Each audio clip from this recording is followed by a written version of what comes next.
The following is a special presentation of ESPN on ABC. For students at the University of Connecticut, going to a home football game is not a simple task. First, they board buses on their campus and stores. Then they ride 30 minutes to their home stadium, Rentschler Field in East Hartford, where tonight their Huskies are also faced with a not-so-simple task as they host the University of Michigan. A sizable Wolverine cheering section will be on hand tonight, and Michigan fans are asking which team will show up, the one that defeated Notre Dame or the one that barely squeaked by Akron last week. Marvelous September rivalry. Michigan and Notre Dame. Breaks a tackle, comes free, heads in zone, forget about it. Reese from the middle, deflected, intercepted.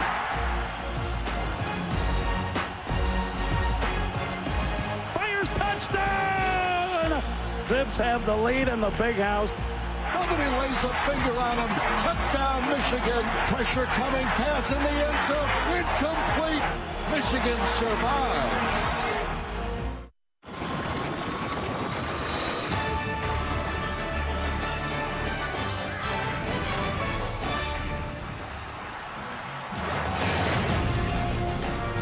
Welcome everyone to Saturday Night Football on ABC, presented by Windows.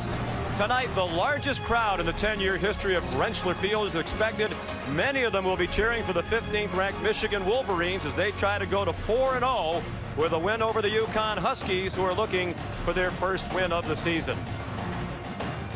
Hello, everybody, and welcome. Sean McDonough along with Chris Spielman. We'll be joined in just a moment by Shannon Spake. It's certainly been a very interesting 2 weeks for the Michigan Wolverines. The rousing win at home against a record crowd against Notre Dame in front of that big crowd. And then Akron came to town last week. They, by their own admission, were embarrassed by the way they performed, but it was a win. So for the second week in a row, they're playing a team you'd expect them to hammer, and you would expect they wouldn't look past this opponent tonight. Yeah, I look at this team, Sean, and they're close to being really, really good. And it all starts with Devin Gardner. He has to do two things. One, he has to keep managing the game and use his feet. He's the most dynamic quarterback, or one of the most dynamic quarterbacks in the country. It seems like we say that every week. The thing he has to do is protect the football. This is Devin's 9th start. In the previous 8 starts, he's had at least 1 turnover. So if he manages and plays smart football, this offense can be very, very good. A big reason why they barely squeaked by against Akron, it was Gardner's 4 turnovers in that game last week against the Zips. They had to have a goal line stand to hang on to beat an Akron team that has won 1 game in each of the previous 3 seasons. It was an interesting week in Ann Arbor. A moment ago, Shannon Spake spoke with Brady Hoke. Coach, last week, despite the win, your players used the word embarrassing to describe their performance in that game. You had them in pads on Sunday because you said you didn't think that they played tough.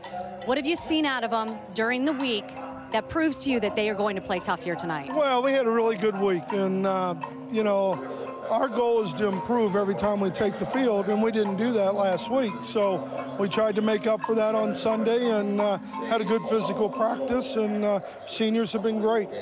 Taylor Lewan showed up with a fashion statement on Tuesday. He said the walking boot was a fashion statement. What was that all about, and where is he right now? Well, he's fine. He practiced Wednesday, Thursday. He tweaked it a little bit on Saturday, but he's okay. Now, I know last week proved that you can never underestimate a team. So what is it about this UConn team? Where do you see their strengths? Well, I think number one, I think offensively they're starting to hit their stride a little bit.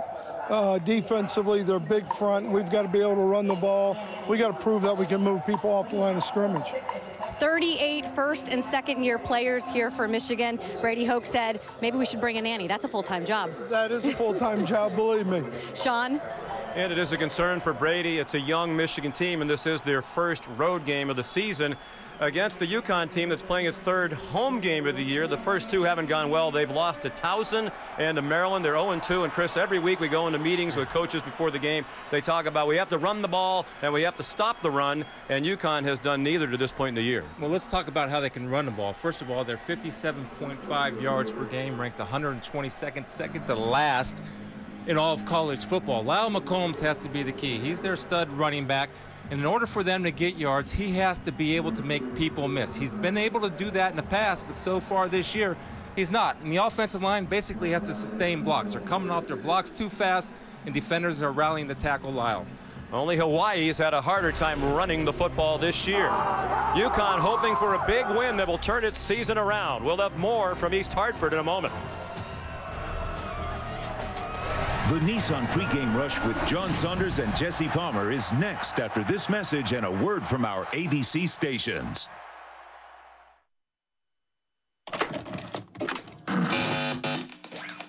Now this trip's about to kick off. This party looks whack. Let's take it back to straight hip-hop and start it from scratch. I'm about to bloody this jack up. Everybody get back. That's why my pin needs a pad, cause my rhymes on the tag. Just like I did with Dixon, I'm about to like a magician. Critics, I turn up. Got them still on the fence, whether to but quick to get impaled when I tell them so sick, I'm looking pale. Oh, that's my about to go ham. Shout out to let's bring it back to that vintage slim beer. The order MC in mixed with Da Vinci and MC Rin. And I don't mean stem piece friend beer. Been public enemy since you thought PE was chin beer. Shoes off, let your hair down. All night long. Pull your beard out, just weird out.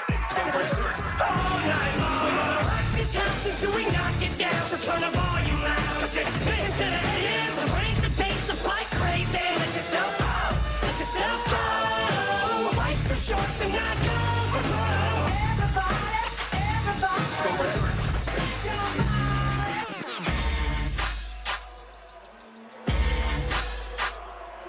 And we're back at Rentschler Field in East Hartford, Connecticut. Michigan on the road for the first time this year. Devin Gardner will have to wait as Michigan won the toss and deferred, so the Wolverines will kick off. Matt Weil, who doubles as the punter, will kick it away to Taylor Mack and Deshaun Fox.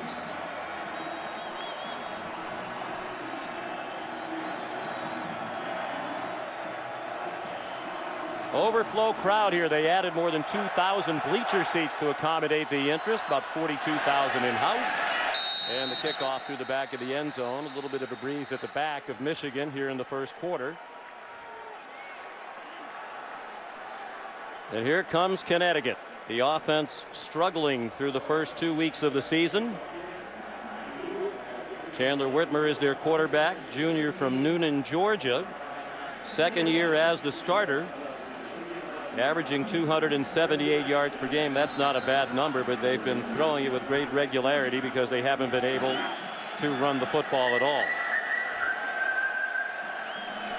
They're playing without their best wide receiver, Shaquem Phillips. So here's Lyle McCombs. As Chris said, they need to get him going.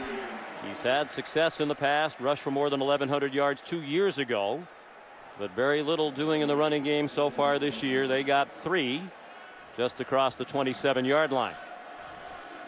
Take a look at Lyle. He does have the ability to make people miss. For one reason or another, he's not been able to do that.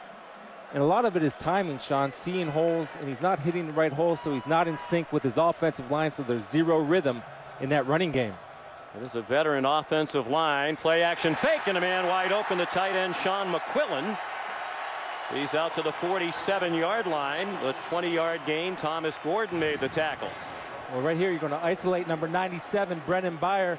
Brennan peeks in the backfield. Anytime you have somebody shooting up that seam, as a linebacker, you must carry him through the seam to help your safeties. Good job by Chandler Whitmer, throwing a dime to start the game. Marked it at the 46. McCombs shifts back into the backfield. Whitmer, quick throw, caught in midfield by Jeremy Davis, and then he got planted by Blake Countess, the outstanding cornerback who has 3 interceptions in the last 2 weeks. Here are impact players for UConn. We have Lyle McCombs. We already talked about Lyle, about getting it going. The best receiver playing tonight, Jeremy Davis. He wants to get at least 10 catches, according to TJ Wieston. On defense, Jalen Smallwood all over the place. Whitmer throws, dangerous pass, hanging in the air, intended for John Green. Thomas Gordon was eyeing an interception. They're without Shaquem Phillips, who has 15 catches in their first 2 games, by far UConn's most productive wide receiver, out with a hamstring injury. Not even dressed, as you see, but on the sideline. He's 7th in the country in receiving yards per game, so that is a big blow. It's a very young wide receiving core tonight. Max DiLorenzo in at running back now, more of a power back on 3rd and 7. He stayed in to block, and the pass is batted down to the line of scrimmage by Chris Wormley, the defensive end. A nice job and a good start. There's been a lot of criticism about Michigan's pass rush, about not getting there. This time Coach Madison dials up the zone pressure.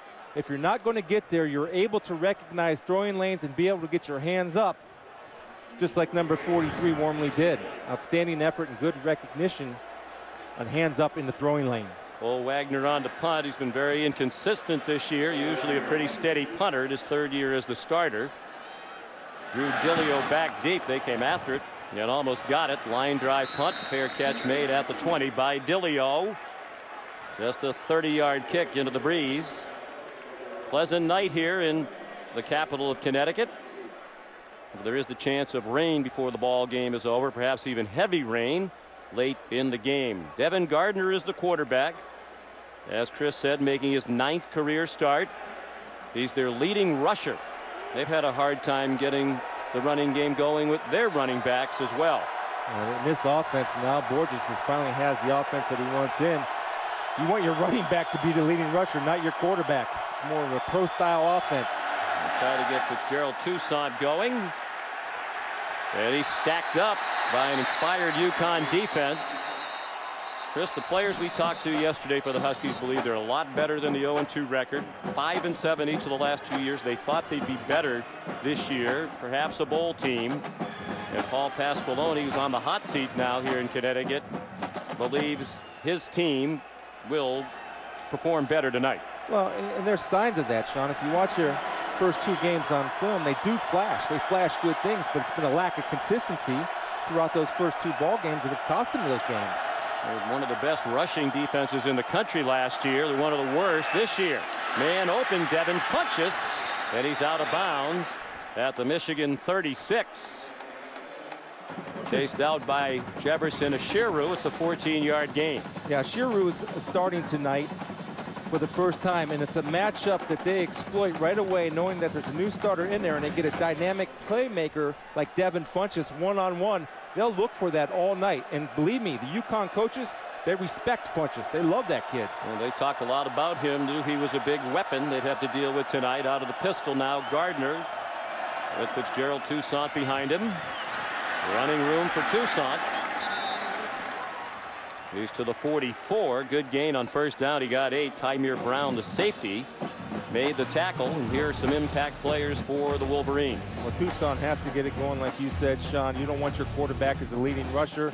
The athletic Jeremy Gallon, big playmaker. And we talked about Devin Funchess, a nightmare matchup for linebackers and safety because of his speed at tight end. Marked it at the 43. 2nd down and 3 for Michigan. 4-man rush. Gardner throws. A man open and a first down. Out to the 50-yard line goes Toussaint. Tymir Brown made the tackle. Good for a gain of 7. I like the play calling by Al Borges so far. Even throwing the football, Sean, not a lot downfield. And you want to get his confidence back after turning the ball over 4 times. You're giving him easy reads and easy throws, and as he gets into rhythm, he'll start jacking it down the field as the game goes on. Well, Borges in his 3rd season in Michigan was with Brady for 2 years at San Diego State. Here's Dennis Norfleet. He drags tacklers down to the 37. Powerful run by a young man who's just 5'7" and 169 pounds. He got 13. Just pure speed right here. Anytime Norfleet's in the game, they have about 6 or 7 plays designed for Norfleet. And he's in the game because they want him to have the ball in his hands to use his explosion and burst.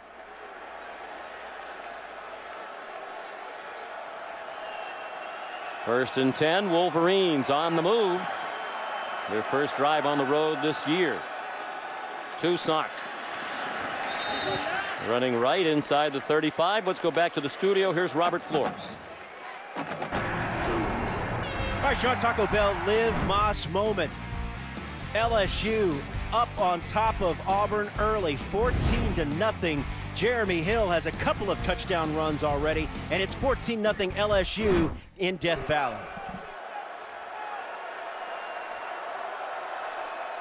As expected, it is raining. A lot of rain around the eastern half of the country today, and we do expect some here tonight. Hopefully not before the game is finished. Quick toss to Gallon. And he is swung down and out of bounds by Byron Jones, the cornerback from New Britain, Connecticut. Big issue this year for the UConn defense. 2 new corners. Their cornerbacks last year, both in the NFL now. Yeah, and if you're going to play corner, this is what all college teams do. They try to get the ball to their athletes in space and think they're going to win the one-on-one battles. That time Jones did a good job of tagging the elusive Gallen. 3rd and 6. And this overflow crowd vocally behind the Huskies. Plenty of time for Devin Gardner. His pass is high, and it is intercepted. On the ricochet, Javon Williams has it for Connecticut.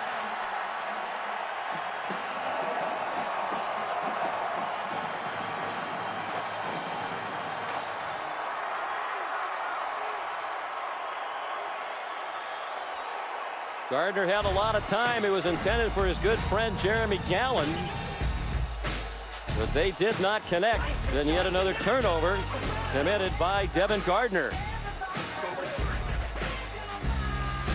Guess it's just the way that I'm dressed, ain't it? Khakis pressed, Nike shoes, crispy and fresh lace.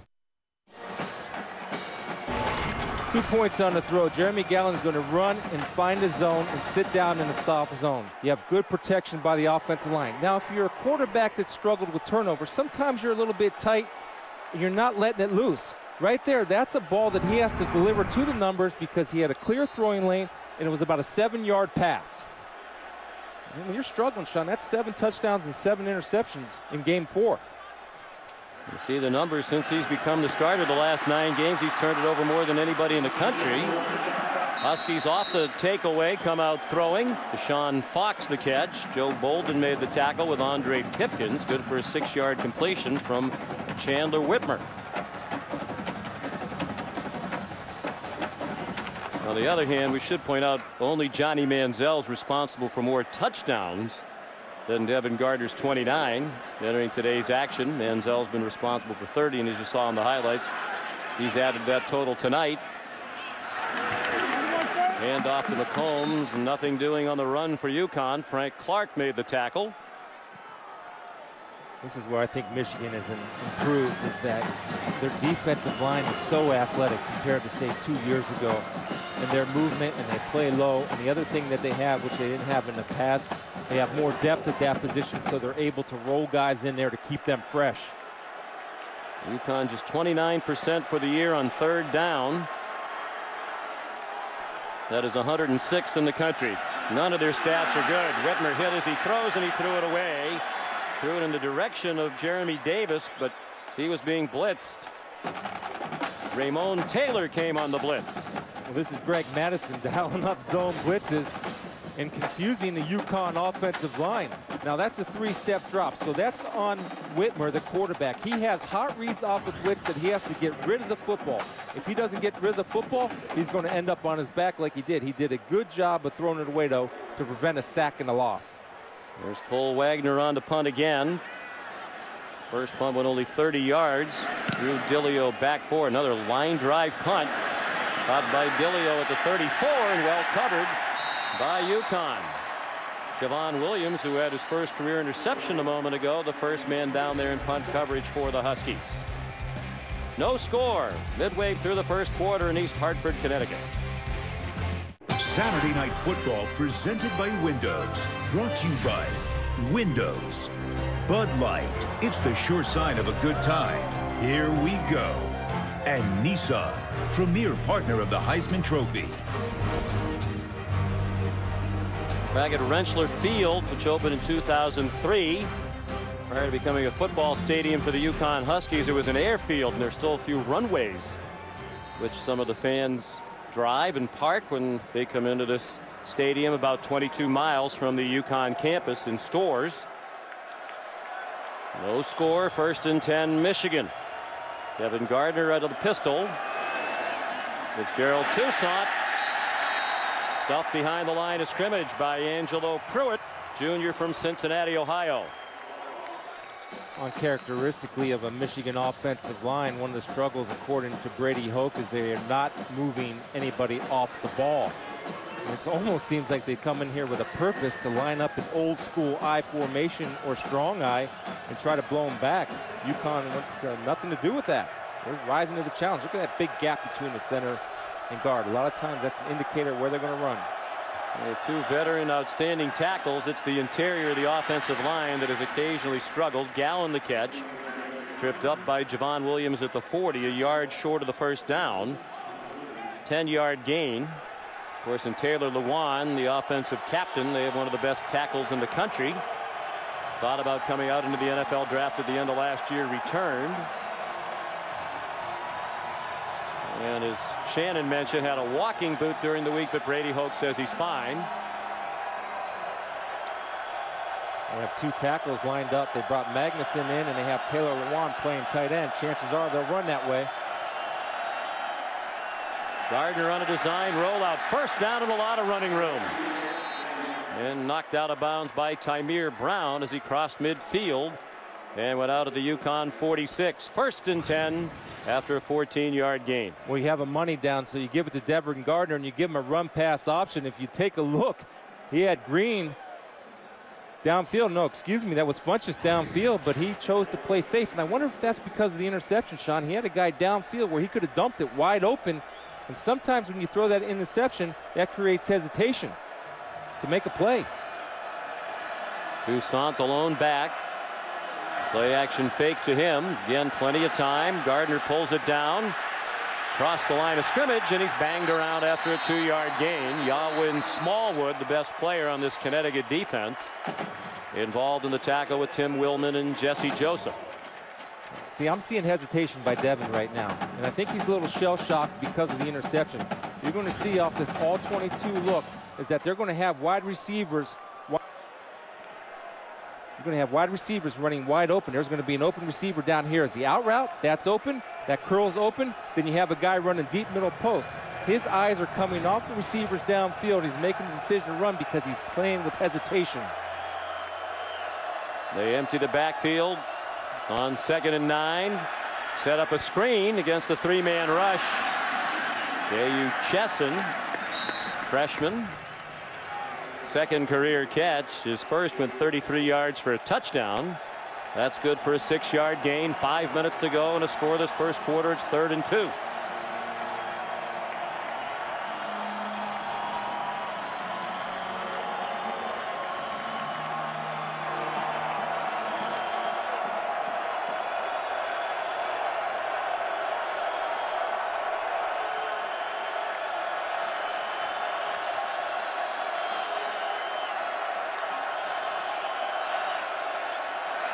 Gardner, lots of running room and a first down inside the 30, knocked down at the 27 by Yawin Smallwood. It was first team All Big East last year. Their leading tackler for the 2nd year in a row. Here's Shannon Spake. Well, Sean, I asked the team this week just how Devin Gardner has responded to some of the interceptions that he's thrown. They told me he's really rebounded well. In the last 2 games, there's certainly been times when the team has been down and he's been able to come back, lead his team to the victory. He said this week, I have to respond. I'm the quarterback. That's my job. Met Johnny Manziel at some quarterback camps over the summer. Said Johnny Manziel been texting him, telling him to hang in there. Here's a reverse. Chesson in trouble and taken down behind the line of scrimmage. Jesse Joseph, starting defensive end, senior from Montreal. He's a veteran, making his 36th career start, and like a veteran, he stayed home and played it well. Well done, Sean. It's all about discipline. You see, Jesse Joseph is not over pursuing. Understand that he has anything coming back his way. And when you're a veteran and you're senior, you've seen that play before. You know how to react. Outstanding job by Jesse to minimize the gain. Timeout UConn. Hanging in there as an 18-point underdog. No score with 3.5 to go in the first quarter.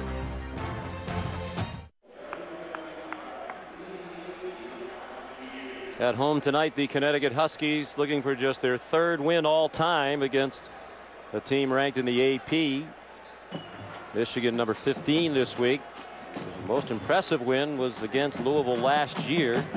Paul Pasqualoni's team went 5-7 last year, but they beat Louisville in Louisville. That was a Cardinal team that went on to the Sugar Bowl and beat Florida.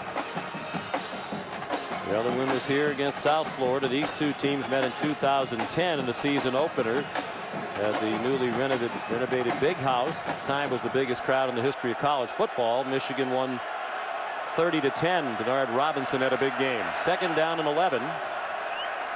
Michigan at the UConn 28. Gardner dancing behind the line and dumped at the 30. Taken down by Taylor Mack, senior cornerback from Powder Springs, Georgia. What Hank Hughes likes to do is he likes to replace the corners for the safeties. We often talk about the 8th man in the box. Hank Hughes, the defensive coordinator, especially on the short side of the field, likes to bring those safeties up for run. And that time he dialed it up right because Taylor Mack was there to stop the zone read in time. He's done a terrific job. Year in and year out, they've been very good on defense, but they lost 4 players from last year's defense that led the Big East to the NFL draft. 3rd and 13. Here comes a blitz. Gardner hit as he throws. It's up for grabs and a flag thrown. Intended for Jeremy Gallon. Byron Jones had the coverage. Yalwin Smallwood came on the blitz and hammered Gardner. Pass interference. Defense, number 16. Automatic, 1st down.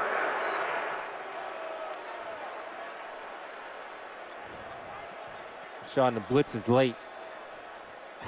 You're asking Melon Fawn the number 20, the safety, to come really late. Well, he's coming from 15 yards off. He has no time to get there. Now, Smallwood gets in the face.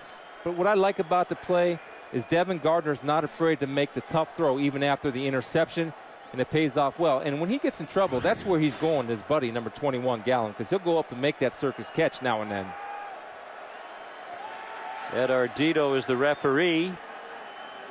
Officials from the American, which is UConn's new conference, which, by the way, is 5-0 today. Commissioner Mike Oresco told us before the game, including Rutgers win over Arkansas. Rutgers moving to the Big Ten next year. And Louisville will be leaving this conference next year as well. Fitzgerald Toussaint pulled down. Obi Melanfonwu, the safety, freshman from South Grafton, Massachusetts, made the tackle. I don't think Michigan is built to run side to side.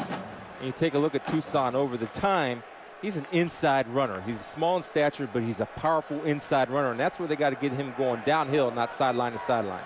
Already the 4th rush for a loss for Michigan in this game, 38th of the year. Only Cal has had more running plays that have gone for no gain or negative yardage. Gardner zings one, incomplete, just a little bit in front of Jeremy Gallon. And another big 3rd down. 3rd and 11. 2:04 to go in a scoreless first quarter. But Michigan is in the red zone with thousands of their fans here. They have a huge alumni base in the Northeast. Michigan's administration wanted this game moved to a larger NFL stadium, perhaps MetLife Stadium where the Jets and Giants play. New Jersey, Gillette Stadium up in Foxborough, Mass. But UConn wanted to maintain the intimacy here and keep a big home field advantage, they hope. Here's another on 3rd down. Gardner runs through it. Has the 1st down, has a touchdown.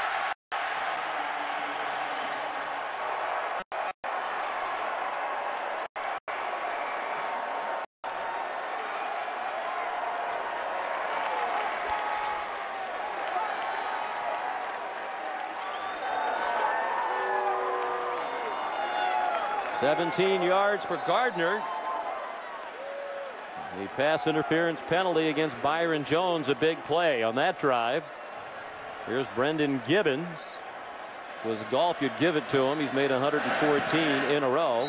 Now 115 straight. And that's 11 shy of J.D. Carlson's Michigan record.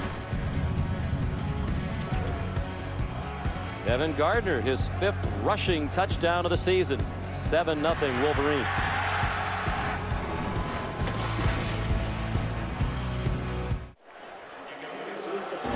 The value of number 28, Toussaint. It's not always his running ability, but right here, he's going to throw the key block to spring Devin Gardner for 6. Now, if you're UConn, if you blitz and you're playing man behind it, you have to have all gaps covered. And what you saw there was Fitzgerald Toussaint being very patient, allowing the blitz to come to him, as opposed to going in there like a crazy man and blocking air. Outstanding job for Toussaint of executing his assignment under pressure. And Gardner, the key figure on the drive, rushed for 42 yards, threw for 16, 58 total yards of the 69 they covered in 11 plays. Matt Weil will kick off. UConn puts Lyle McCombs back deep, along with Deshaun Fox. And Fox will take a knee in the middle of the end zone. With his win last week in Chicago, Matt Kenseth leads the chase after race 1. Can he pull away from Kyle Busch and Jimmy Johnson as he pursues his second NASCAR championship? Find out tomorrow at 1 Eastern on ESPN as the chase for the NASCAR Sprint Cup continues with the Sylvania 300 at New Hampshire. The race can also be seen live on Watch ESPN. Kenseth won the NASCAR championship way back in 2003. That was the year before the chase format began. Shannon Spake knew that. He's on top of it. Michigan leading 7-0. Whitmer hands it off to Max DiLorenzo. He's a combination tailback and fullback. Raymond Taylor made the tackle for the Wolverines. It's a gain of 6. That's why TJ Weiss, the offensive coordinator, isn't too discouraged, because there are times when they show glimpses. And right there was a good glimpse of the offensive line of the Huskies pushing the Wolverines back. It's the 4th carry of the year for DiLorenzo. Combs gets almost every carry among the running backs. Quick toss, and it's dropped. It is a forward pass, incomplete. Deshaun Fox dropped it. Well, this has been their offense. Good play, bad play. You got a block out there for you to spring and get the first down, and Deshaun Fox did not execute the fundamentals, looking the ball into your hands. The players we spoke with yesterday, including Chandler Whitmer, talk about it. The one thing on just about every play: a missed block, a dropped ball, a bad pass, a penalty. Here comes a Michigan blitz, and the pass incomplete, intended for Fox again, tightly covered by Courtney Avery. It'll be a 3-and-out for the Connecticut offense. Another opportunity blown by UConn, and saw a little frustration right there by Chandler Whitmer. After the throw, he kind of threw his hands up in the air like, what do I have to do? And Fox lost his footing. Now, the #1 rule for receivers, you got to be in control of your feet, sit that route down, and don't slip, because a pass like that can turn into a pick 6 in a hurry. Cole Wagner on the punt. Rudilio again back deep. A wobbly kick and a fair catch made at the 35. Well, this is the second half of a home-and-home series between Michigan and Connecticut. They met on a beautiful day. Rich Rodriguez was the coach. Newly renovated Michigan Stadium, and for a record crowd, Denard Robinson put on a show. Set the school record for rushing by a quarterback, 197 yards. He threw for 186. And the Wolverines won comfortably by 20, 30-10. 113,000 plus on hand that day. Michigan has since broken that record. In fact, their Notre Dame game played in front of the largest crowd ever to watch a football game. More than 115,000 were there. Gardner out throwing. Funches couldn't catch it.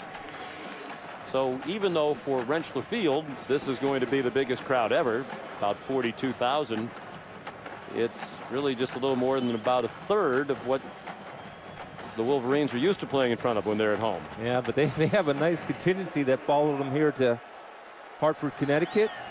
And like you said, Sean, a strong alumni base in the Northeast. Get a chance to see their beloved Wolverines on the road. There's more than 500,000 alumni around the world.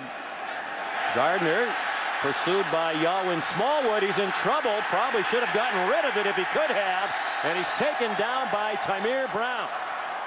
Huge loss on the play as Devin Gardner did not get rid of it, and they tackled him back near the 18. Well, it starts with the pressure from number 33. He'll be in your screen here in a second. There he is, Yawin Smallwood. Although he does not get the sack, he forces Devin Gardner to tuck it and run. And you made a point, probably should have thrown it away. Yes, he probably should have, but the last time he did that, he threw a touchdown against Notre Dame when he tried to throw it away under pressure. And also he threw one of those up against Akron.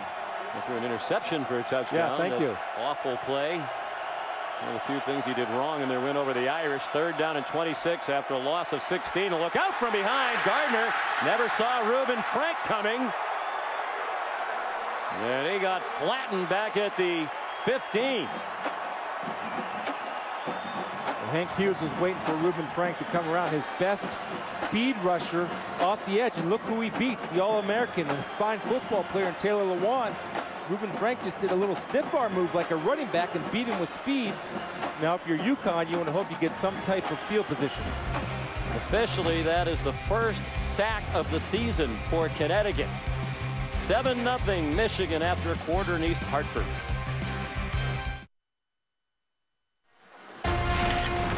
Welcome back to Saturday Night Football on ABC, presented by Windows. Very pleasant night here right now.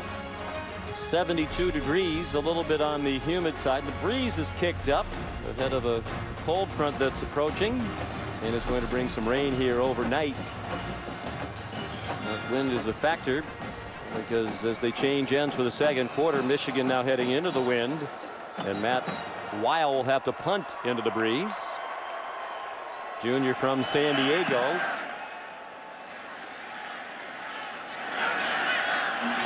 Brian Lamel, a true freshman, running sideways and tripped up. Great tackle by Joe Carriage. Because if he didn't get him, then it looked like Lamel had a little bit of running room. But a nice punt by Weil into the wind. Carried 45 yards.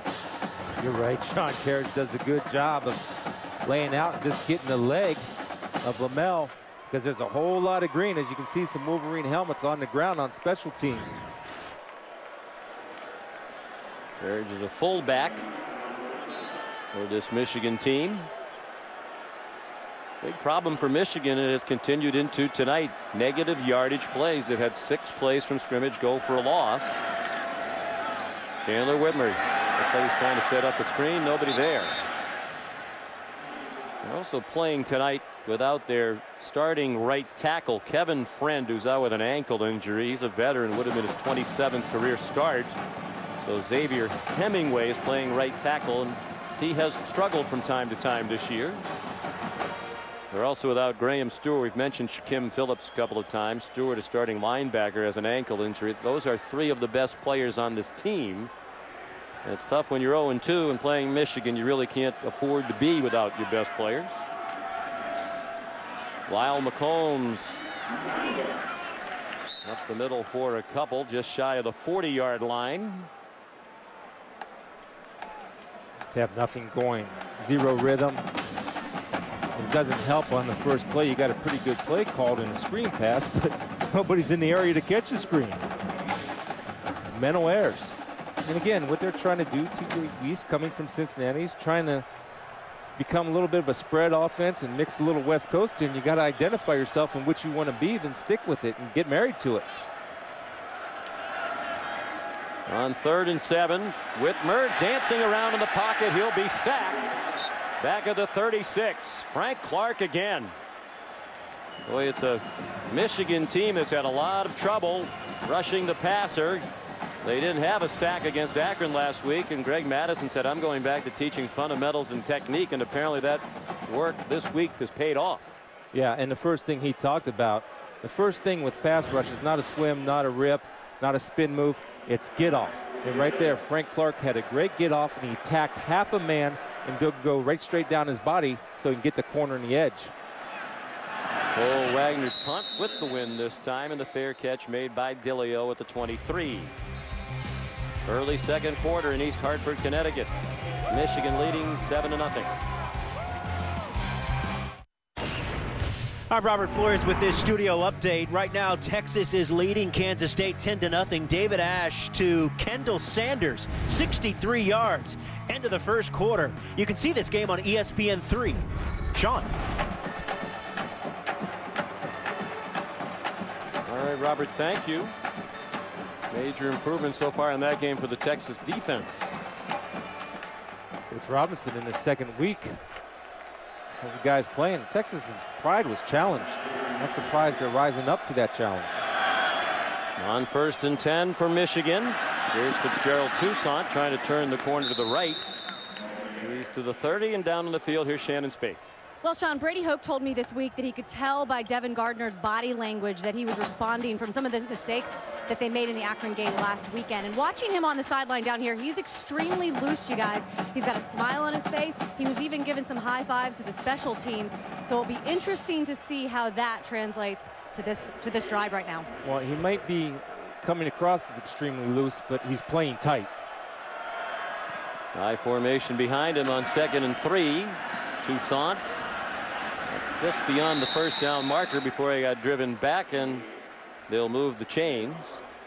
Tymir Brown up from his safety position to make the tackle. And what I mean by that, Sean, is he's just missing throws that he normally doesn't miss. And I think he's been affected by the amount of turnovers that he's had. And he had an early turnover now, so he's been a little late with passes and off target. See if he gets it together. He said last week after his shaky performance, a lot of good things against Akron too, but he just felt out of sync. Really never was comfortable in that game. Toussaint weaves his way out to the 39. Tymir Brown another tackle for this Connecticut defense. Last year UConn was 9th in the country in total defense, 7th in the nation against the run, 19th in scoring defense. They lost both cornerbacks to the NFL, both Dwayne Gratz, Lady Ray Wilson, drafted in the 3rd round. Hank Hughes also lost Trevardo Williams, who had 11.5 sacks. He got drafted by the Houston Texans in the 4th round. C.O. Moore, a linebacker, was drafted in the 3rd round by Oakland. A lot of good players gone from a year ago. Deep ball down the sideline, incomplete. Looking for Joe Reynolds, who was well covered by Javon Williams. Nice job of discipline by Javon Williams. Not panicking on a deep route. Getting out of his back pedal in time so he's able to run with the receiver, looking and leaning to avoid any type of pass interference. That's disciplined coverage by the freshman, Javon Williams from Wellington, Florida. 3rd down. 5 yards to go for Michigan. They're 3 out of 5 on 3rd down. They were just 3 for 10 against Akron last week in their 4-point win. 5-man rush. Gardner throws quickly, too far in front of Dillio. And there's another example of what you're talking about, Chris. Devin Gardner just a little bit off. Well, they do a good job at the line of scrimmage, stacking the wide receivers to clear a path for Dillio to run across the field. And again, he's missing easy throws. And that's a little bit of cause of concern where he's just got to settle down. He may act like he's loose, Sean, but again, I'm going to re-emphasize he is playing very tight. Ryan Lamel back to field the punt for Matt Weil. It's interesting, Paul Pasqualoni told us yesterday probably wouldn't have the freshman back to receive punts in this big game atmosphere. Lamel, and reward his coach's faith in him, brings it back to the 42. Just a 30-yard punt, an 11-yard return in good field position for the UConn Huskies, who have just 36 yards of offense to this point. Saturday Night Football presented by Windows. Brought to you by UPS. Let UPS put the power of logistics to work for you. Buick. Visit your local Buick dealer to see why thousands of people are switching to Buick. And World War Z on Blu-ray Combo Pack today. Rated PG-13 and unrated.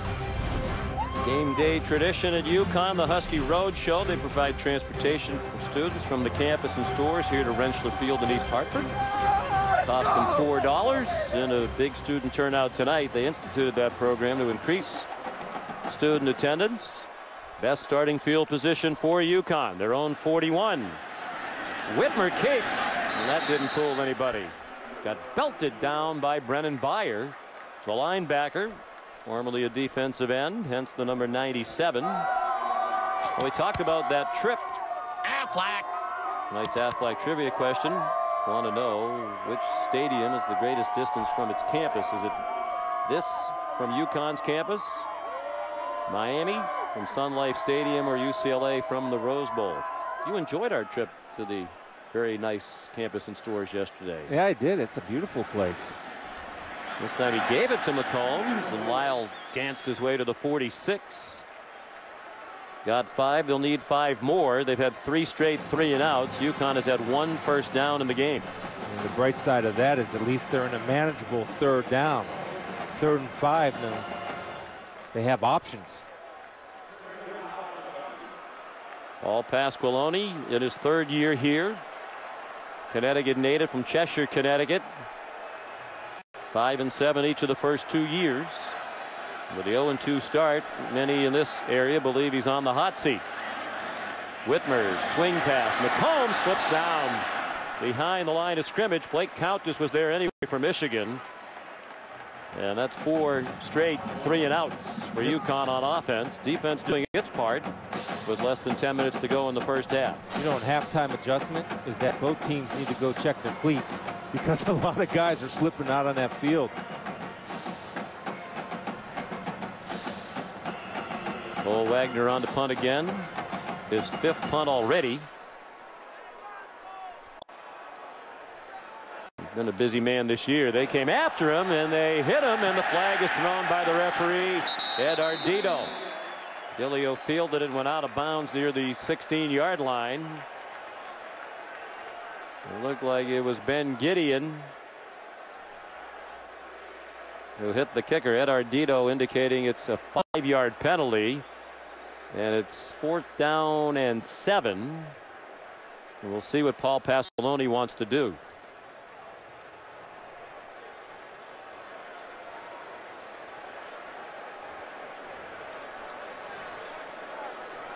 No, you should never have a roughing the punter. The reason why I say that. Running into the kicker. 25 on the defense. Penalties declined. First down. Or running into the kicker is this, Sean. Every time off the film you have a kick point, you cannot cross your body past that kick point. And you see Gideon, number 42, just runs into the kicker and costing him 5 yards. But that's tough to teach because everybody thinks they're so close. You have to stop at the kick point. That's it. We got the wrong man with the announcement. They announced 25, DeMonte Thomas, but it was Gideon. Paul Pasqualoni decided to take the punt 40 yards net. So the ball goes back to the 16-yard line.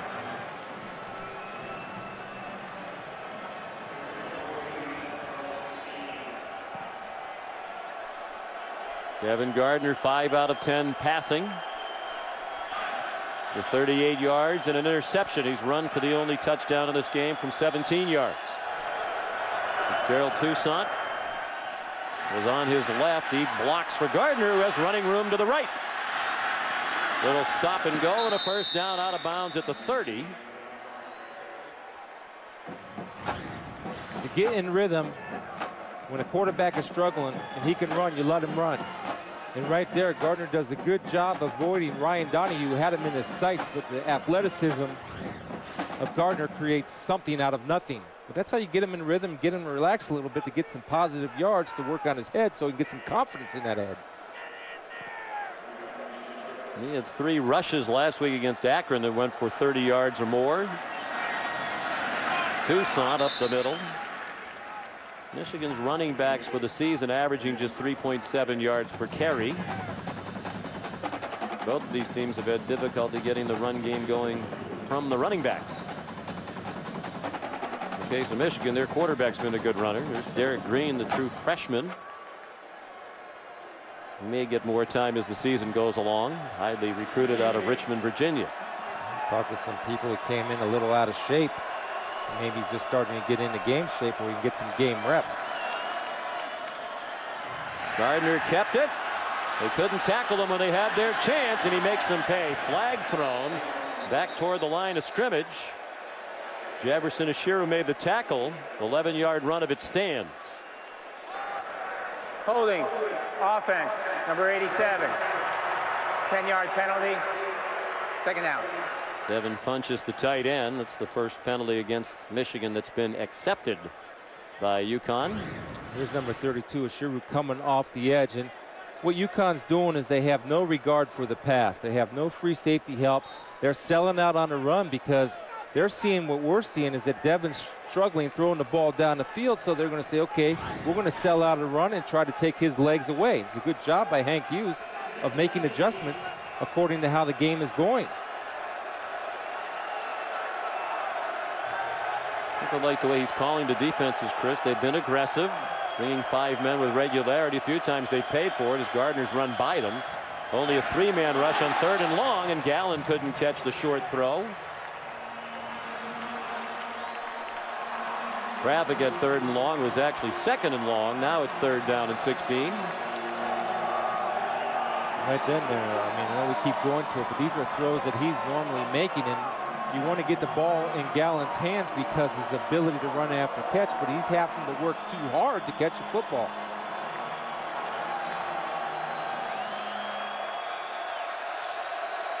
Midway through the 2nd quarter. 3rd and 16. Just a 3-man rush. And still they flush Gardner. Throws down the middle and incomplete. A little bit low. J.U. Chesson. Gardner is now 0 for his last 6. When you're going to get pressure with 3, you're in trouble. And right here, Devin panics just a little bit by doing that little spin move rolling out, which takes his eyes off the receivers down the field. Now what he needs to do is learn to slide in the pocket to the open throwing lanes vis-a-vis Tom Brady. That's what Tom does very well. I'm guessing number 12 is watching this tonight. Or Michigan quarterback. Gave a spirited talk to the team earlier this year. Line drive punt by Weil, caught by Brian Lamel. Freshman from Harrisburg, Pennsylvania. Good return. Up the far sideline to about the 44. Tripped up by Joe Bolden. 48-yard punt. 16 on the run back.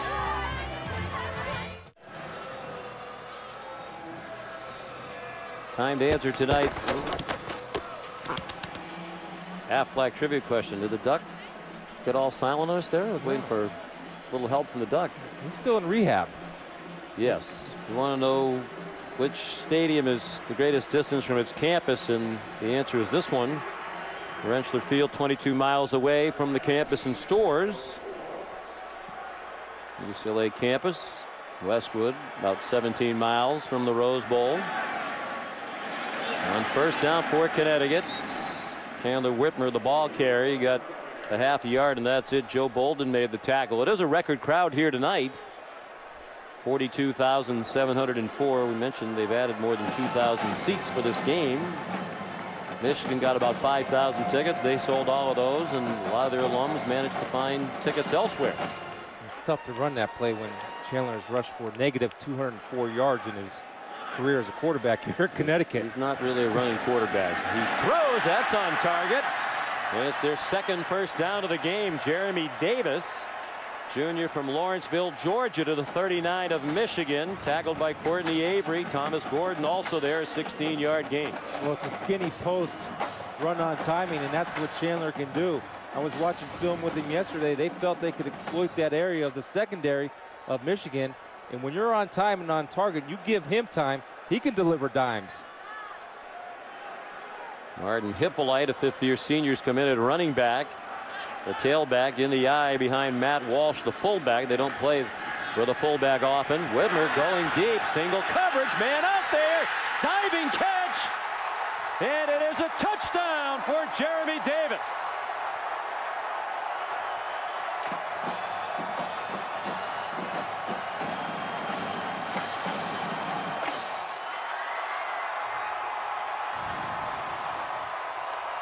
He got behind Courtney Avery. The question is, was it a catch? They're certainly looking at it at the replay booth. It looks like a catch to me. His arms are underneath the ball. That's why I think it is a catch. Ball did wobble around a little bit, but it looked like he had his arms under the ball. The previous play is under further review. Crowd saw the replay you saw, and they cheered, so they thought it was a catch. Seemed like the immediate effort to get the arms under it. Jack Kramer is the replay official.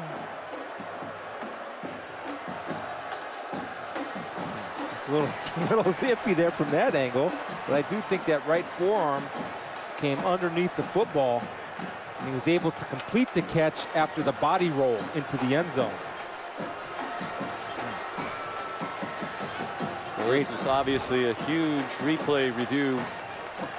Would be in any case in a game like this, but particularly with a team like UConn that is so offensively challenged, they can't afford to have plays like this overturned. Jeremy Davis, an outstanding wide receiver. The ball clearly hits the ground, but does he have possession of it all the way through? You don't know if that ball is wobbling or he's just moving. It looks like to me that he caught it all the way through. It's a tough call. Of course, there has to be indisputable video evidence to overturn the call. The call on the field was a touchdown.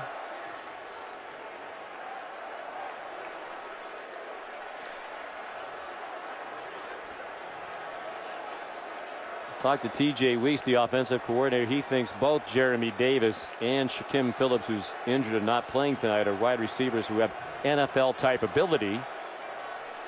You saw the great effort there by Davis, their second leading receiver for the year.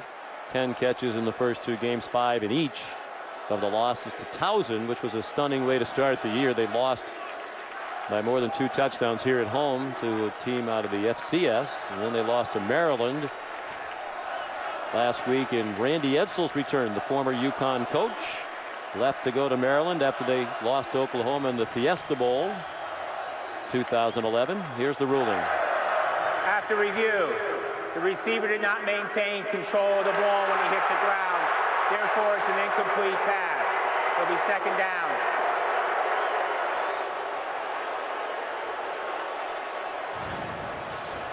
Well, you can see how it can go both ways. And right here, I absolutely see there's the ball hitting the ground. But, when did he lose control of it? I think what they're interpreting, Sean, is that ball. We thought that he was rolling the ball back with his arms, and they saw it move a little bit and hit the ground. That's why they make the call of not maintaining control. Great effort. Stuff. Now you got to come back and play. You got a tough call against you. It doesn't matter. Let's go play football. They got a little bit of a rhythm, and I like the fact that they're attacking down the field as opposed to dinking and dunking. Here comes a blitz. Widmer throws. It's Davis again. They come right back to him. And he's down to the 21-yard line of Michigan. Jared Wilson, reserve safety, made the tackle. Gain of 18. And for the first time tonight, UConn finding a rhythm on offense. Yeah, and they're finding a rhythm in between the linebackers and underneath the safeties and over top. And it's a skinny post, and it's based on timing. Again, Coach Wiest came in with the idea of getting him at least 10 catches tonight, and they're well on their way. Max DiLorenzo finds a hole, and he's down inside the 10. Wilson, another tackle. It'll be first and goal for UConn. Well, it's all about sustaining blocks, and UConn does a great job of sustaining blocks, kicking out and cutting off the middle linebacker, Desmond Morgan. If it weren't for the 14-yard line, DiLorenzo would have picked up another 5 yards. 12-yard run is his longest of the season.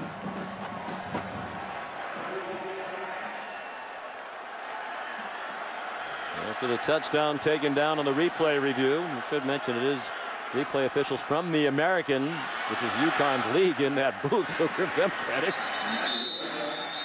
DiLorenzo stacked up at the 8. Of course, all these men on the field in the booth are men of integrity, but from time to time when something bizarre happens, the affiliation of the officials is mentioned. I think back to a week ago when it was Pac-12 officials on the field at Arizona State for that game against Wisconsin. There are times when that subject comes up. A quick note, number 73, Alex Mateus lost his helmet, so a new center, Bullock, is coming in. And anytime you have an exchange at center, you got to be careful of that quarterback center exchange. You don't want to take anything for granted. That's probably why they're going underneath.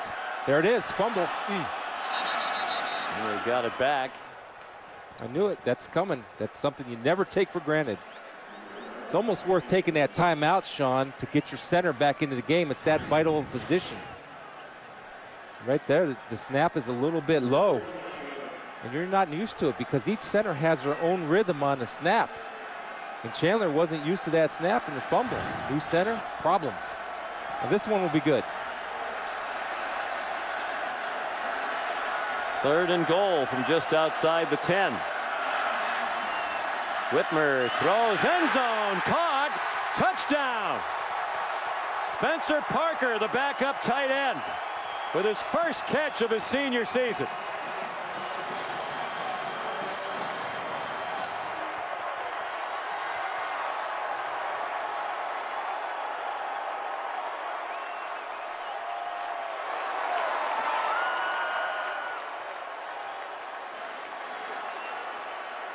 We'll give Connecticut credit. Responded to the adversity of the touchdown taken down, and they scored, and this time it counted. Chad Christen added the extra point. And with under 4 minutes to go in the first half, the underdog UConn Huskies now even with the Michigan Wolverines. That one didn't count upon replay review. This one will stand. And it's the first career catch for the walk-on Spencer Parker.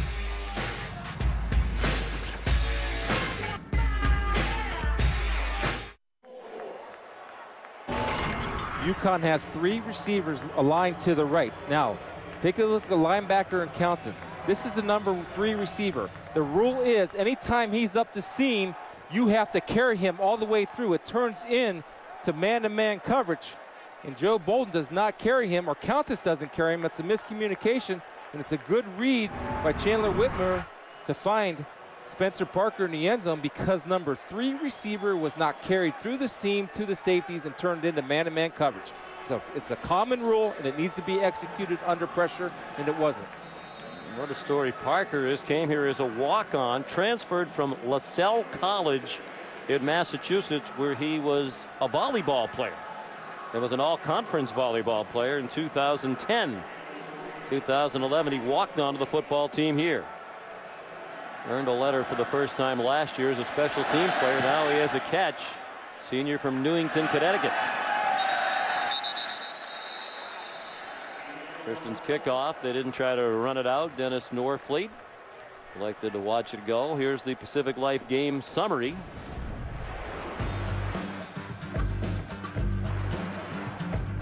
And a defensive struggle. Credit the Husky defense, holding Michigan to 120 yards as we approach the half. It's a defense that has been gouged in the first 2 games by Towson and Maryland. Looking forward to seeing how Michigan responds. Last week against Akron in the 4th quarter, when Akron went up, that's when Devin Gardner performed at his best, even though he had a rough start. Let's see if he can do the same here. Play action fake to Toussaint. Gardner wants a deep ball. Has a man out there. It's underthrown and intercepted by Byron Jones. Intended for Chesson.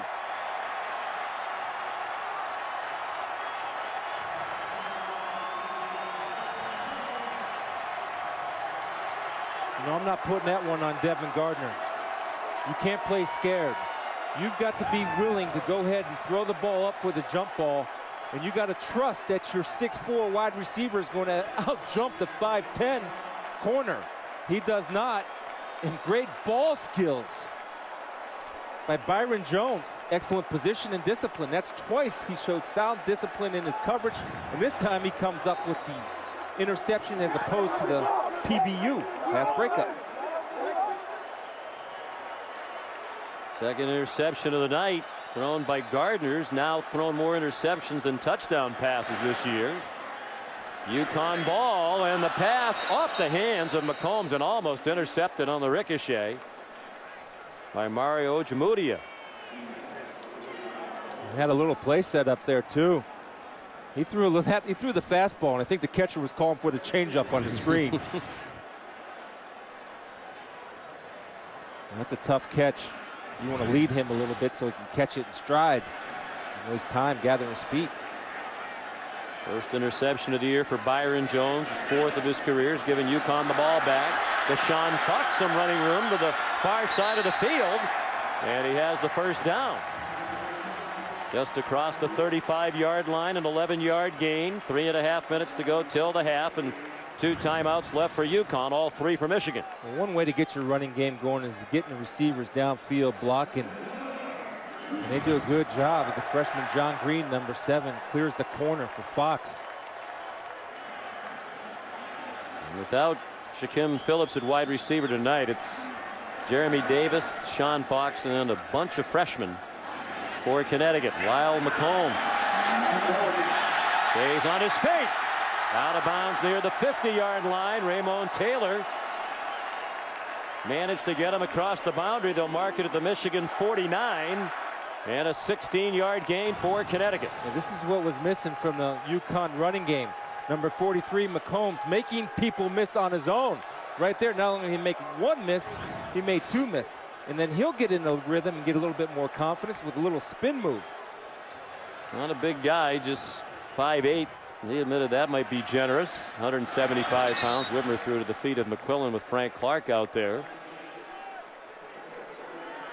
It was good to hear that yesterday when we talked to Lyle McCombs. There isn't really any finger pointing, at least not yet, at this UConn program. He said, I need to do a better job of making people miss. And he's kind of the emotional leader by his own admission. But it's tough to be an emotional leader and a speaker to the team if you're not producing. He's produced in the past, but it's a what have you done lately for business, as you well know. Whitmer guns one, deflected by Clark, who's been all over the place for Michigan here in the first half. He got a hand on it. Blake Countess was thinking about his 4th interception of the year. So here's 3rd down and 10 for UConn from midfield. Well, that's the counter of Greg Madison, where they've been hit, Sean, on that skinny post. So what they're doing is dropping Frank Clark, who's a defensive end, into that throwing area. And that's twice that Frank has been in the throwing lane of Chandler Whitmer. DiLorenzo in at running back. Here comes a Michigan blitz. Whitmer down the seam and too high. Jeremy Davis was open, but he couldn't catch the high throw. And Connecticut will punt. Well, if he would look for 49 McQuillan, that's who he has down the sidelines. And Jeremy Davis he's locked into Jeremy right now because there was a conscious effort to get Jeremy the football. Now you come over to the sidelines and say, hey, go through your progression and you'll see the wheel route of McQuillan open next time. They'll come back to that play. Here's Cole Wagner to punt.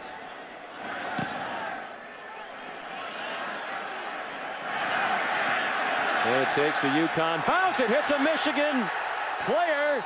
Huskies say they have it, and they do. Looked like it hit Demario Jones. It did. And Connecticut recovers inside the 10-yard line.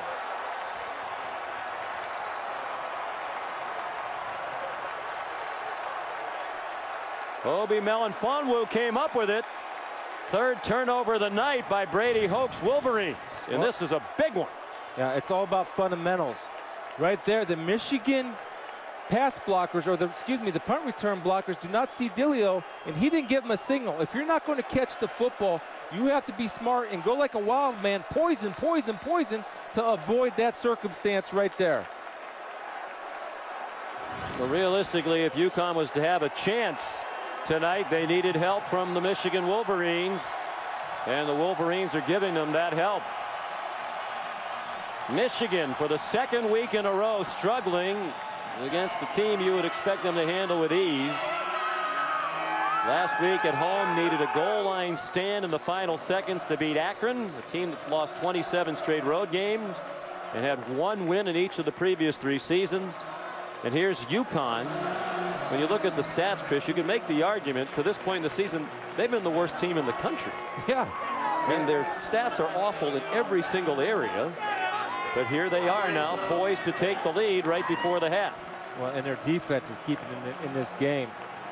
And the other thing is Michigan has not recovered from that hangover.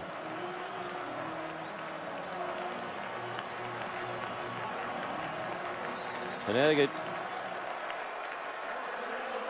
came into the game 101st in total defense, 101st in points scored. DiLorenzo down to the 8-yard line. James Ross III made the tackle for Michigan. Their defense playing without Jake Ryan. their leading tackler from a year ago. They hope they'll get the junior linebacker back by October, which isn't far away now. James Ross III, hockey player in high school. So we have a volleyball player and a hockey player converted to the good sport of football. Second and goal from the 7. Chandler Whitmer throws. McCombs is open. Touchdown. And the lead for Connecticut.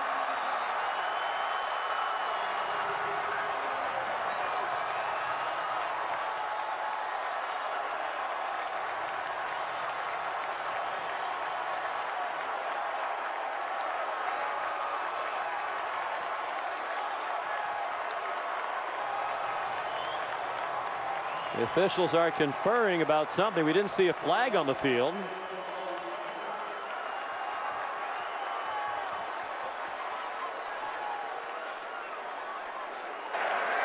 Unsportsmanlike conduct, number 4, UConn. Correction.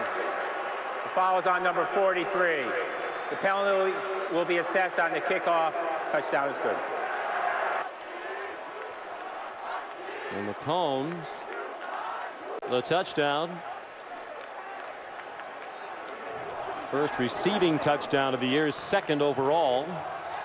The junior from Staten Island, out of St. Joseph by the Sea. And Christian adds the extra point. So they need only 2 plays after the miscue on the punt by Michigan. 7-yard touchdown pass by Whitmer, his second of the night. Michigan trailing now 14-7, nearing halftime. It's all about creating matchups. Anytime you can get a running back matched up on Wormley, a defensive end coming out of a 3-point stance, that's not fair. You're not putting Wormley in a position to win, especially coming out of the 3-point stance. And Lyle McCombs does a good job of sealing it. Then he does the selfish thing right here, Sean, of getting a 15-yard penalty, which will be assessed on the kickoff. Which could be critical. There's the play on the punt. Ball off the foot of Mario Jones. UConn recovered. Brady Hoke said after last week, I don't care who you're playing, when you turn it over, it's hard to beat anybody. And the turnovers were a big reason why Akron had a great chance to pull off a huge upset. And even after the spirited week of practice, practicing in pads Sunday for the first time under Hoke as the head coach. Think it's focus, or think it's just they're not playing that well? You'd think after last week, the near miss, they wouldn't come in here overlooking Connecticut. Well, I think they have 0 offense going right now. The defense isn't bad. And the other thing is they haven't played well on the road with Brady Hoke. They're 4-5 under Brady Hoke on the road. Penalty on the kickoff gives Michigan great field position as Norfleet able to run it out to the 44-yard line as we check in with Robert. Sean, Dr. Pepper 10 conference update. In the Big 12, Texas opened up a 17-0 lead when Jonathan Gray scoots into the end zone, but Kansas State answered with a late touchdown, and they're down 10 with just more than a minute to go in Austin. All right, thank you, Robert. Minute 40 to go. 2 timeouts left for each team. Gardner pulls it down, trying to find a running lane. And he's ankle tackled at the 47, a gain of 3. Here's Shannon. Sean, after last week's game, Taylor Lewan, he took full blame for the way that the team performed. You can really sense that tonight as well. He's walked over to his quarterback. He said, we're going to give you time to throw the ball. He's also told the defense, you did your job. We have to do ours. 5-man rush. Gardner in trouble. He won't get away. Down back at the 34. Ashiru leading the way. He's done a nice job filling in for Graham Stewart, who's ordinarily the starter at that linebacker spot. Yeah, we talked about it right there. Fitzgerald Tucson does normally a good job, but they're bringing linebackers because they're not respecting the passing game of Michigan. So that allows the door to open for Hank Hughes, and he's dialing them up in the dirt. Let's run this one and let's run this one. They all seem to be working. Members of the national champion UConn women's basketball team down on the sideline, cheering on their classmates. UConn did not have a sack in the first 2 games of the year. The only other team in the country without a sack entering this weekend was Southern Miss. They have 2 tonight.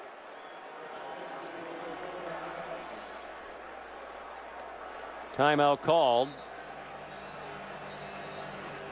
with 43 seconds left till the half. Coming up at the half, stay tuned for John Jesse and the Capital One halftime report. Scores and highlights from today's college football action. There were some big lopsided scores today. Many thought this would be a lopsided game. Thought that Michigan would bounce back. Wouldn't overlook Connecticut after Akron, and perhaps they're fully engaged tonight, just not playing well. Perhaps, as the Husky players and coaches said to a man, we all believe we're a lot better than this 0-2 start. 3rd and 20. And a conservative play call. They give it to Fitz Toussaint. He got belted at the 44. And now will UConn call a timeout? Yes, Paul Pasqualoni will. Jefferson Ashiru and Tyree Clark combine on the stop. Last time out for UConn with 38 seconds to go till halftime.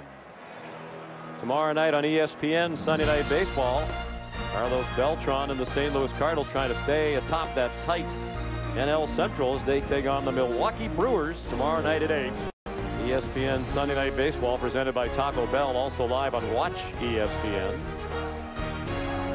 Cardinals beat the Brewers last night in dramatic fashion, rallying to win an extra inning ball game.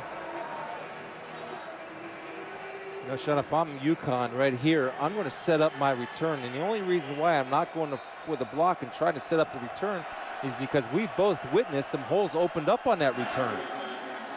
Wild punts. Whoa, there's the muff punt.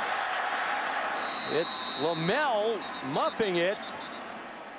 And it's recovered by UConn at the 10. And Paul Pasqualoni told us yesterday that he wasn't going to put a freshman back there to field the punts because he was afraid of this.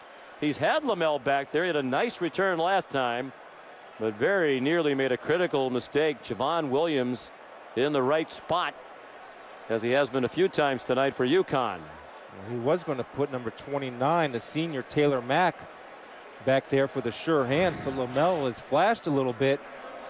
But right there, he's got to understand when to make the fair catch. And you're not always going to see the defender bearing down on you. You just have to learn how to fill it, and he will with the more experience he gets. UConn will take a knee. Michigan won't bother to stop it with just 2 timeouts left. And this big crowd, record crowd, some of these folks have booed the Huskies their first 2 home games on their way to losses to Towson and Maryland, giving this squad a rousing ovation as they lead by 7. Here's Shannon. Coach, your quarterback had the early interception. How do you think that that affected his confidence in the first half? Well, I don't know. The one got tipped, you know, the one deep one. But the early one, I don't know if it affected his confidence. We got to do a better job protecting him, number one. And we're so out of rhythm offensively, and they're playing very good. Last week, you said it was toughness that caused the issues in your game. What has been the biggest issue this weekend? Well, I don't think we're blocking the line of scrimmage very well. We don't block the perimeter very well. And, you know, defense hung in there, but we got to keep hanging in there. Thanks, Coach. Thanks. The problems are on offense. Just 120 yards of offense for the Wolverines, and 3 turnovers were huge. 14-7 Connecticut at the half. Stay tuned for John Jesse and the Capital One halftime report right after these messages.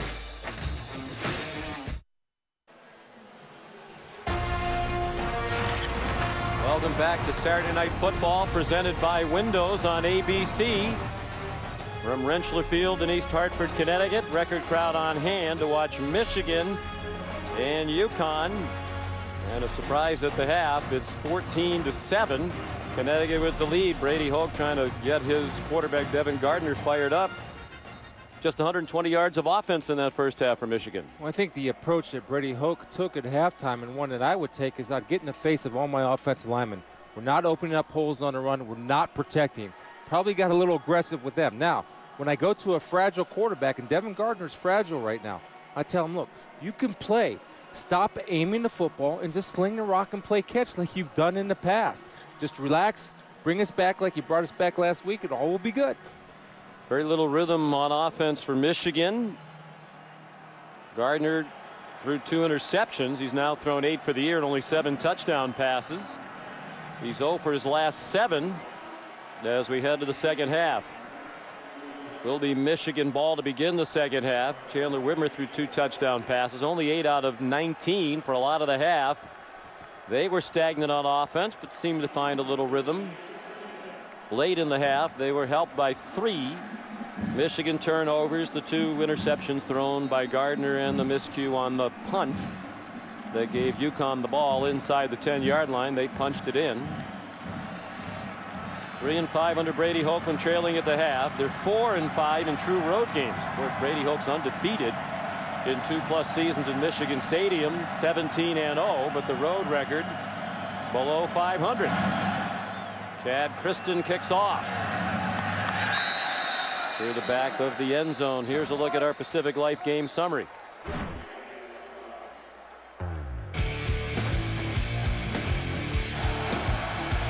Devin Gardner intercepted early on a deflection. Devon Williams had the first pick. UConn didn't have a sack. One of only 2 teams in the country without a sack entering this weekend. Southern Miss the other. They had 2 of Gardner. And they capitalized on that snafu on the punt. Lyle McCombs, his first touchdown catch of the year. A Michigan ball from the 25. Gardner just 5 out of 13 passing in the first half. Fitzgerald Toussaint. Quality gain, 7 yards on the first play from scrimmage. Here's Shannon Spake. Sean, a range of emotions as the UConn players walked out of their locker room. The fans were really excited, high-fiving them, but you could see the focus on the players' faces.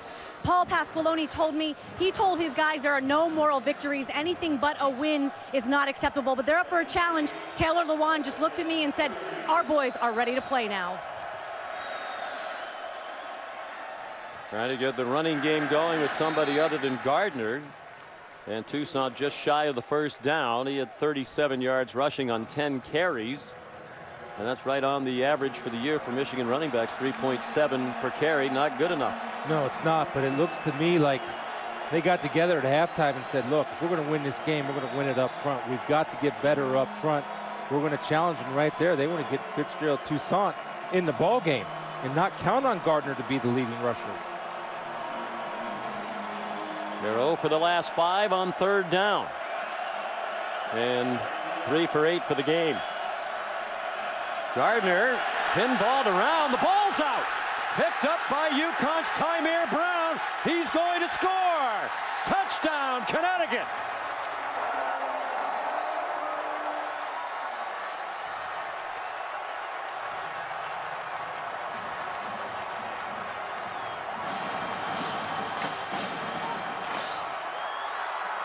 Fourth Michigan turnover, 3 of them by Gardner, who had 4 last week against Akron. You wonder, Chris, if it's getting to the point where they need to consider making a quarterback change, a thought that would have been unfathomable just a couple of weeks ago. There's an injured official apparently on the play.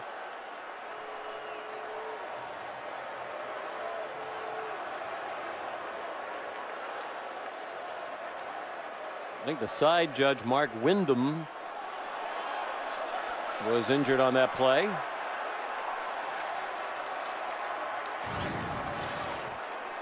Watch Magnuson, the freshman, coming in to line up beside Lewan. Stephen drives him back into Devin Gardner. Now they brought in 2 tackles to run a sneak over the 2 tackles. Magnuson does not have pad level. His pads are higher than Stephen's. Stephen takes him and manhandles him, throws him into Gardner, knocks the ball loose. And a good job of the UConn defense and Tymere Brown not jumping on the ball, but using his athletic ability to scoop and score. During the return, we have unsportsmanlike conduct for sideline interference on UConn. 15-yard penalty would be placed on the kickoff. The previous play is under further review. Wow. Bushel full of bad news there for Paul Pasqualoni. You wonder if the side judge got tangled up with somebody on the sideline, and that's why he was injured. Meanwhile, big problems for Brady Hoke and Devin Gardner. What do you think they're reviewing to see if Gardner was down? It looked like a fumble and a pretty clear return by Tymir Brown. What a job by Steffen, just getting those hands underneath and throwing the ball's Magnuson. out. Yeah, that's gone. Magnuson knocked it out. Tymir Brown. Does he go down to a knee to pick it up? No. Right there, the ball's out. After review, the ruling on the field is confirmed. Touchdown for UConn. Quite clearly so. Replay booth just wanted to make sure. Brown Jr. from McKeesport, Pennsylvania. The second fumble recovery of the season. This one returned for a score. Sean, you would agree with me, right? As devastating as it was to lose to Towson, a win over Michigan could get them right back on track as they head into the AAC play. Chad Kristen at the extra point. These Michigan fans, and there are thousands of them here, came here thinking it was going to be a big party and a rousing win. A rare appearance. They haven't played in New England since 1995 when they won at Boston College. This is a nightmare right now for the Maize and Blue. 4 turnovers tonight. The turnovers almost got them defeated in stunning fashion at home against Akron. Tonight they're on the road for the first time. And down 2 touchdowns to a UConn team that's determined to prove it is much better than its 0-2 record than the stats that accompany it would indicate. All right, and this again is the field position for Michigan to possibly respond with good field position because of penalties on UConn on 2 out of the 3 touchdowns. Sideline interference, and usually each team to avoid that penalty has a get him back coach, and that get him back coach isn't doing his job over there, but they're playing with a lot of emotion. The second time tonight they'll have to kick off from the 20-yard line. Last time Norfleet brought it out near midfield after the unsportsmanlike conduct penalty for the celebration by McCombs after the touchdown that made it 14-7. Now it's 21-7. Line drive boot by Kristen, bounces into the arms of Norfleet. And he's stopped at the 37-yard line by Martin Hippolyte, the 5th-year senior out of Wakefield, Massachusetts, just north of Boston. This UConn defense, which has been outstanding for many years, program that's been bowl eligible for the previous 6 years. Uncharacteristically awful in the first 2 games. But looking like the UConn defenses of recent years tonight against Michigan. Gardner, and that's been their main play all night. He just pulls it down and runs. There are flags down. Gardner off to the races. Delivers a stiff arm to Tymir Brown, who goes out of bounds at the 25 of Connecticut. But is it going to stand for 39 yards? No. Offense, number 77. The 10-yard penalty.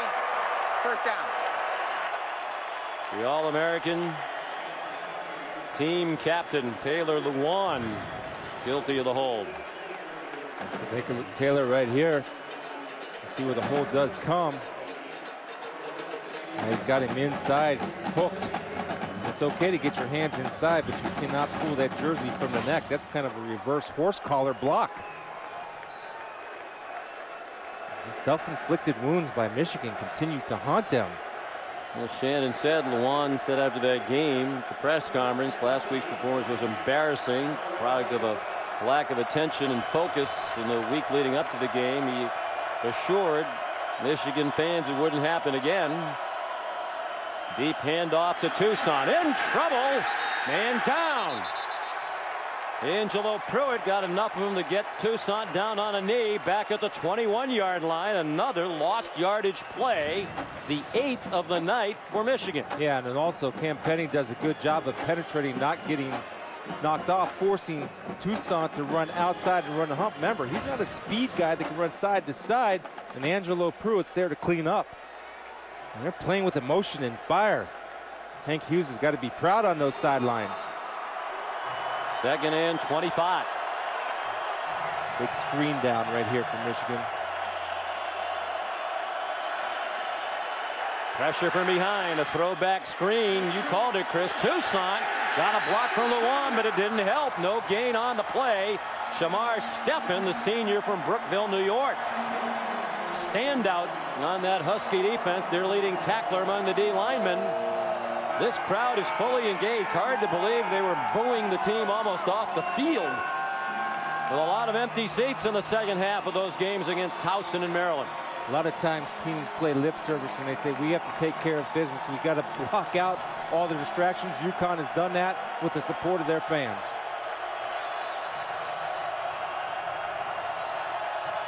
Third and 25. Gardner going to try to run for it. And he's chopped down in the open field. Nice tackle by Tyree Clark, backup cornerback, sophomore from Tampa. It's tough duty, Sean, when your #1 running plays the quarterback draw. You got to have something else to go to. They don't right now. They don't have an answer. Brian Lamel, the true freshman, who muffed a punt late in the half. Question the wisdom of even having him back there to try to catch it that late in the half. He's back there again. Wild, pretty good effort into the wind. Lamel, a hands catch, and he's smothered at the 25 by J.U. Chesson. Wild's done a good job punting into the wind. That was 45 yards. The UConn defense looking like the defense of recent years for the Huskies, dominating the Wolverine offense right now.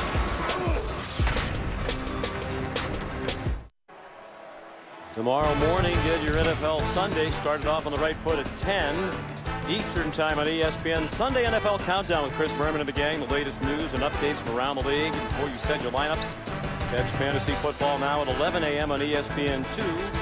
Our experts give you all the information you need to give you an edge in your fantasy leagues. I think Ray Lewis gets in there and breaks them down before they go out. Chandler Widmer under center. Connecticut with the ball and a stunning 14-point lead, and the ball's dropped by Spencer Parker. The former volleyball player at LaSalle College spiked that one into the ground. Almost had a second career catch, but you've got to concentrate on fundamentals right here. The classic look to run before you secure the football. Watch, his head's going to turn right before the ball comes. Good athlete. Coach Wiest was very excited about his ability to get down the field and become a pass receiver. Fundamentals.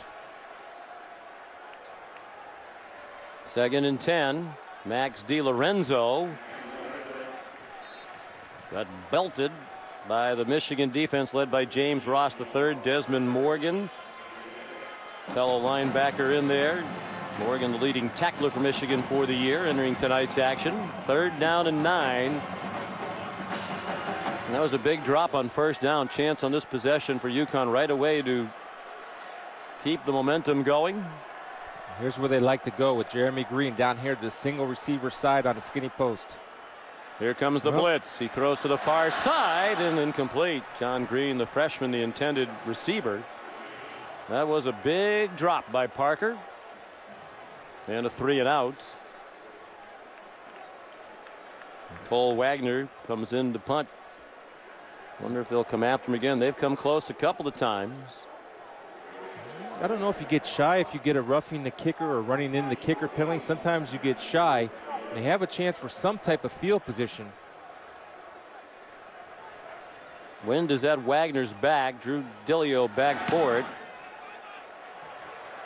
Better effort this time. Got it up in the air and into the wind. Dillio from the 23, and that's all. Swung down immediately by Marquise Vann.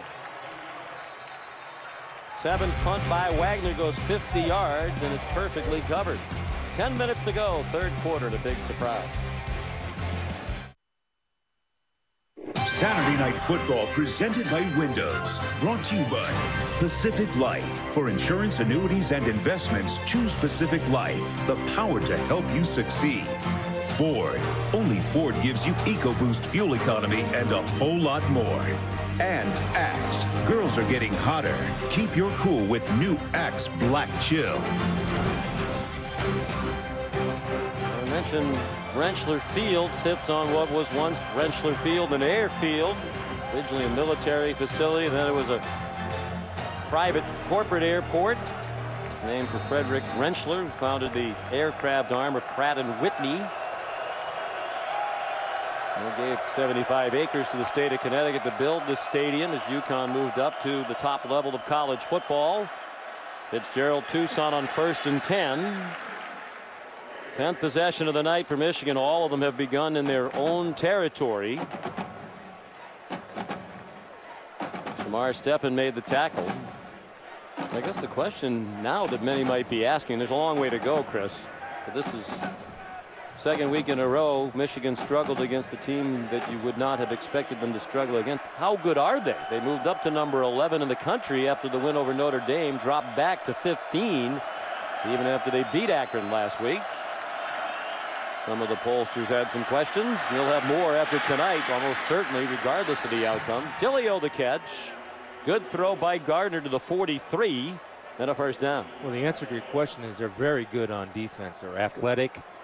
They throw a lot of different looks at you. On offense, they're inconsistent. And you said it earlier, and it's evident now as there's zero rhythm, and it's the up and down play of Devin Gardner. Certainly dynamic, but he's one-dimensional. He's one-dimensional running the football. Now, that was the first solid throw that he made all night right there by staying in the pocket, keeping his eyes down the field. First catch of the night for Dillio for 13. Toussaint dropped for a loss by Yawin Smallwood, junior from Worcester, Mass. Only about 45 minutes or so up the road. Terrific player. Interesting first name. He told us last night his mother's name is Yasa. Dad's name is Winston, so they just combined it. Wound up with Yawin. And he's the best inside linebacker that I've seen on film this year. When he lines up inside, he's very instinctive, runs around and makes a lot of plays. Jake Butt, the tight end, in motion. On 2nd and 11, Gardner has a man open, Jeremy Gallen. He's whacked forward by the defense for a first down. Michael Myers hit him, knocked him ahead a yard. Probably would have had the first down anyway. UConn coaches said Gallen, containing him, was one of their biggest tasks tonight, and they've done a nice job on Jeremy Gallen. Just his third catch for 23 yards. Seeing confidence start to grow in Al Borges, the offensive coordinator, by allowing Devin Gardner to throw the ball down the field after 2 good completions. Here's Norfleet trying to turn the corner. He could not. Swung out of bounds by Javon Williams. Had a very solid game, the redshirt freshman out of Wellington, Florida. He is, Sean, and this is UConn's. If you're a corner for UConn, you have to be a good run support player. And right there, he does his job, and his only job is not let that ball get outside of him to the sidelines, because he knows the cavalry's coming from the inside off of pursuit, which was clear with Jesse Joseph chasing him down from behind, number 91. Joe Carriage, the fullback, now in the eye in front of Toussaint. 2nd and 9, more than midway through the third quarter. Toussaint found the hole. He got popped at the 40-yard line of Connecticut. Obi Melanfonwu, redshirt freshman safety. Great size, 6'4", 208 pounds. Great range. Coaches love his athletic ability. Still learning to play the position, but they believe he has a bright future. And he does. And Michigan, Sean, key third down. 3 of 10 on the night so far, batting 30%. Now in this situation, UConn has dialed up a blitz to get after Gardner. They were 3 out of 10 last week against Akron on third down. Quick handoff. Toussaint lunges and has the first down. Excuse me, it's Gardner keeping it and lunging for the first down to the 35-yard line. Again, it's that same play. Their #1 running play is quarterback draw. I understand why they're running it tonight, because they have success, but moving forward, if they want to have success as they enter the Big Ten season, they got to become more consistent running other plays besides Devin Gardner on up the middle. And behind Jack Miller, the center, the guards are Graham Glasgow and Kyle Kalis. Each of them just making his 4th career start. They're all first-year starters. Inside those veteran tackles. Slant behind Dilio. 2nd and 10. That wasn't even close. Well, just as the confidence grows, and we always talk about confidence in players, but I'm telling you, the play caller has confidence. And when he sees his quarterback struggle, all of a sudden, half his playbook goes out the window because he doesn't trust himself to call it.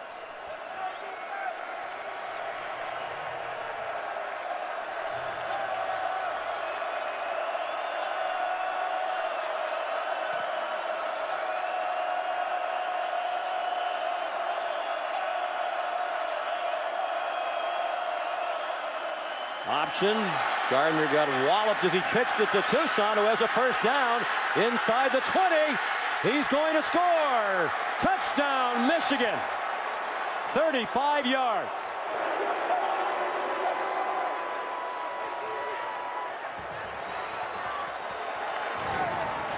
Excellent read and a good delivery of the pitch, knowing you're going to take a shot, and this is what Fitz Toussaint does best.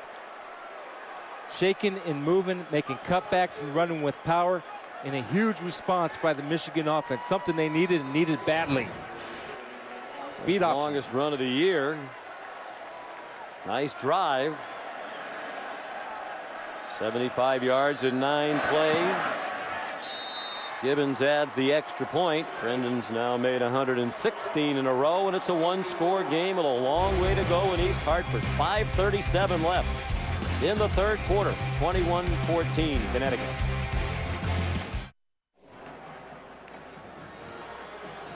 Among those in the record crowd here at Rentschler Field tonight, Derek Jeter, Kalamazoo, Michigan native, well-known Michigan fan. There were a lot of rumors going around that he might be here tonight, and he is after his Yankees shut out the Giants at home today 6-0. Of course, Derek's injured and out for the year. He has to be feeling a bit better about this game after the touchdown by Toussaint. Imagine a read option quarterback Derek Jeter would make. Made a bad career choice. Should have went the football route. 5-time World Series champion on his way to the Hall of Fame on the first ballot. One of the great Yankees of all time. Kickoff out of bounds by Weil. Speaking of baseball, tomorrow night, Sunday night baseball, it's the Cardinals and the Brewers. Cardinals trying to stay on top in that very tight National League Central. Pirates and Reds right behind. That's 8 o'clock tomorrow night, presented by Taco Bell. Also live on Watch ESPN. Reds are close. Herbie'd be happy about that. I'm cheering for the Pittsburgh Pirates tonight. Yeah. Great baseball fans in Pittsburgh. Been too long since they were in the postseason. Since Kent Tekulve. Back in 1992. Oh, not that long. I'm going back to Rennie Stennett, Manny Sanguillen. Good field position. Chandler Whitmer. Fake and a pass on target to Deshaun Fox. He got his fillings rattled by Thomas Gordon, but held on for a 16-yard gain to the 49-yard line of Michigan. Boy, they have a lot of confidence right now in Chandler Whitmer, and an outstanding job of throwing to an area, letting Fox get the catch without working, and then able to transition to the run right after the catch. It'll be interesting to see if Coach P goes ahead and plays it close to the vest, or he keeps it open. That's what's working. This is a big game. Play to win. Don't play not to lose. Too early to get conservative and try to sit on the lead. McCombs moves it to the 45-yard line. He got 4. Very lately recruited. He told us yesterday he really didn't have any big offers at this level, the FBS level.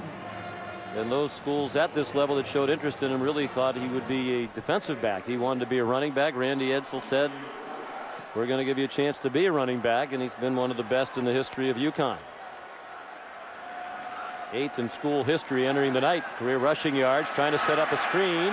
Whitmer throws, caught by Parker. Very near the first down marker. Had to come back to catch it. Joe Bolden was there. Ed Ardito says first down. at the 39-yard line of Michigan. Nice bounce back by Parker after a big drop on their first down play on their last possession. And the intelligence of the quarterback to know the total offense, not panicking when the screen wasn't there, coming back to his number 2 option. That's a luxury. Whitmer just 10 out of 23, but he hasn't made the big mistake that has plagued him in the past. Zings far sideline. Catch made. Jeremy Davis, another first down. They're quickly to the Michigan 25-yard line with Raymond Taylor in coverage. That's a big-time throw right here. Throwing the ball on rhythm and on time, low and away from the corner, and trusting his guy to make a play. And Jeremy certainly did. Entering tonight, Whitmer for his career, 12 touchdown passes, 19 interceptions. Been prone to the costly mistakes. Threw for over 2,600 yards last year, but they went 5-7 with him as the starter. 0-2 this year. 5-man rush. Whitmer in trouble and yanked down back at the 31 by Raymond Taylor.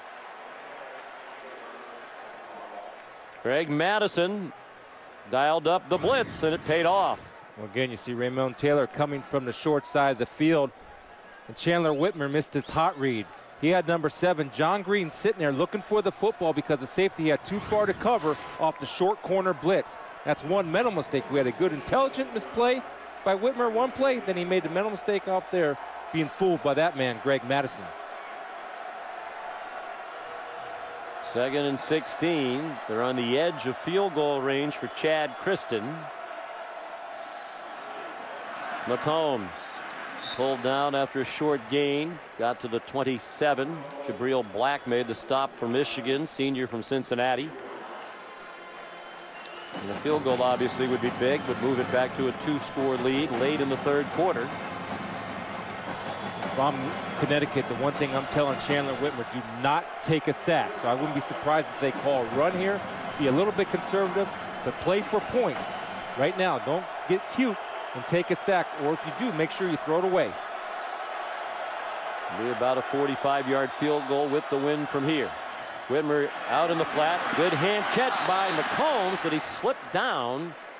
Boy, it's been a dry week here in New England. A beautiful fall week or late summer week. The field has been a little iffy. We've seen a lot of players slip, big chunks of the turf coming up. Crowd doesn't like the decision, I think, by Paul, I guess, to boo. Maybe it's the spot. I'm not sure what they're booing about. But here's Kristen, who's made 10 in a row dating back to last season. 3 for 3 this year. His career long is 50. That was last year. This would be 46 with the wind. It is no good. Hooked it wide left. Huge miss with 1:14 to go in the 3rd quarter.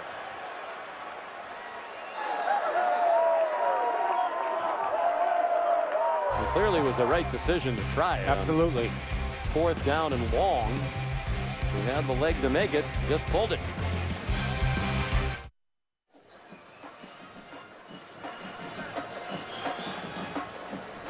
Sean McDonough, Chris Spielman, Shannon Spake. Late in the 3rd quarter, Connecticut, which led by 21-7 not long ago, just missed a field goal, which would have put the advantage back to 2 scores. Now a touchdown and the extra point could tie it for Michigan. They marched nicely down the field on the last drive. Fitzgerald Toussaint down to the line of scrimmage. Jefferson Asheru leading the defense for Connecticut as we go under a minute to go in the 3rd quarter. Well, he's played well tonight in place of Grant Stewart. Really making a lot of plays and playing aggressive and disciplined. Good sound tackling by Asheru. We're wondering what the booing was from the crowd there as the field goal unit came on. We're told they took a shot at Derek Jeter and put it on the big screen in the end zone to our left. There are a lot of Red Sox fans in this part of the world. A lot of Yankee fans too. This is about halfway between New York and Boston. Gardner escapes, throws back over the middle, and incomplete. Off the hands of Jeremy Gallen. That throw is almost always a bad idea. The late throw back over the middle. And again, this is where Devin's got to make that decision. And right now, you said it, Sean, you do not want to throw back over the middle. Just ask Brett Favre in the NFC Championship game a couple years ago. Take the yards while you can get them and keep the chains moving. Big play here. 3rd down and 10 with 28 seconds to go in the 3rd quarter. And a timeout call by Michigan.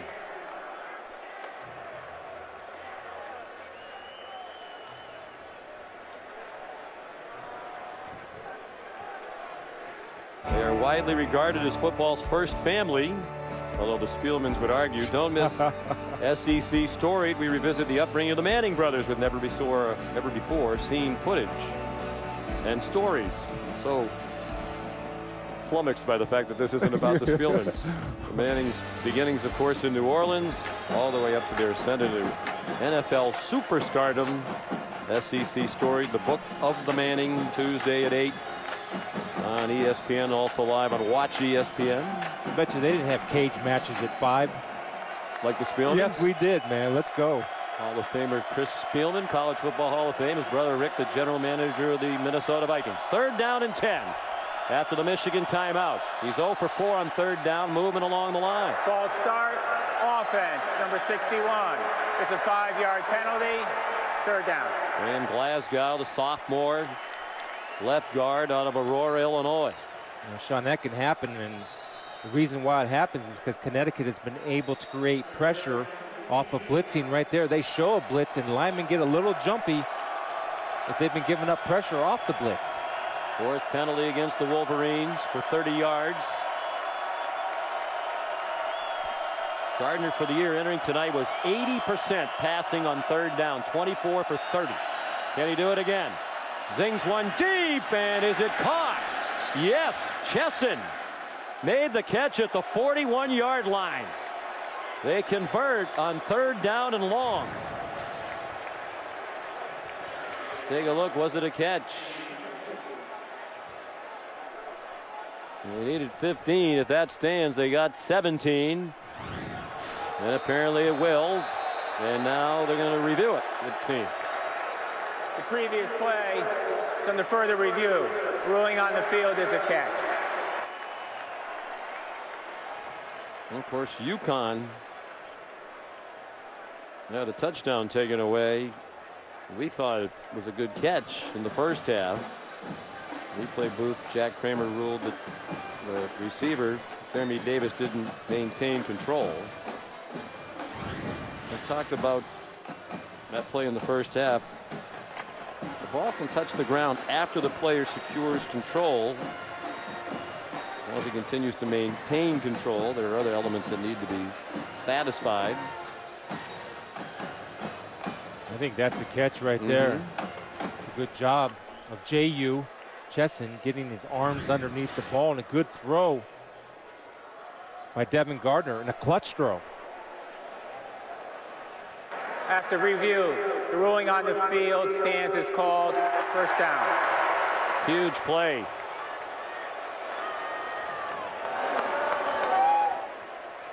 You need to mark that one, because that is a huge play on 3rd and 16 to keep it alive with 10 seconds to go and running in the 3rd quarter.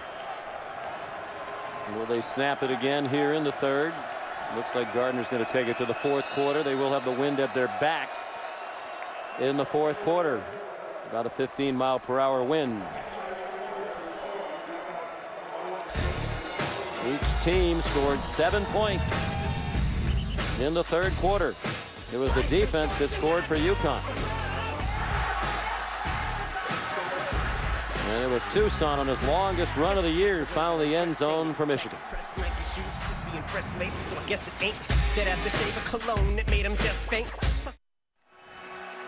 Welcome back to ABC's Saturday Night Football, presented by Windows. From Rentschler Field, it is rocking. Largest crowd ever here. Connecticut leading 21-14, but a big 3rd down conversion for Michigan gives them 1st and 10 from their own 41. First play of the 4th quarter. Devin Gardner's pass deflected. And falls incomplete. Here's Shannon Spake. So guys, I checked in on the issue with the field. I talked to some of the guys that take care of the grounds, and they said that it was sodded in the spring, and because of the extreme heat that they've experienced here, it's killed some of the roots. So a lot of the damage that you see out there is just residuals from the Maryland game that they weren't able to fully have reroot.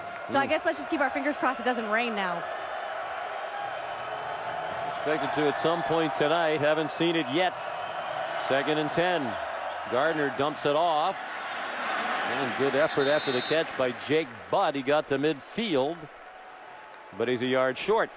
3rd down and 1. Byron Jones made the tackle. It's interesting here. This is where Michigan has to be Michigan, where you got to make a decision. Are we going to win the line of scrimmage? And early on in short yardage, I would run away from Shamar Stephen, number 59, because he's a man in there and he's winning all those individual battles. Let's see what happens here. Last time they ran a sneak over to the 2-tackle side right here. I don't see it this time.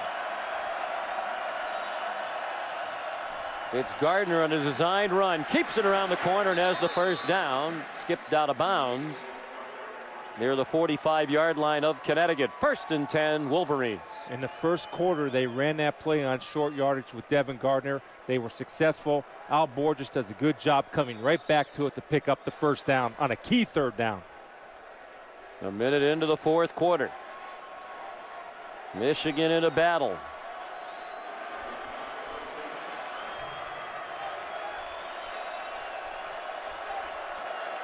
Hank Hughes has to be delighted with the play of the defense tonight.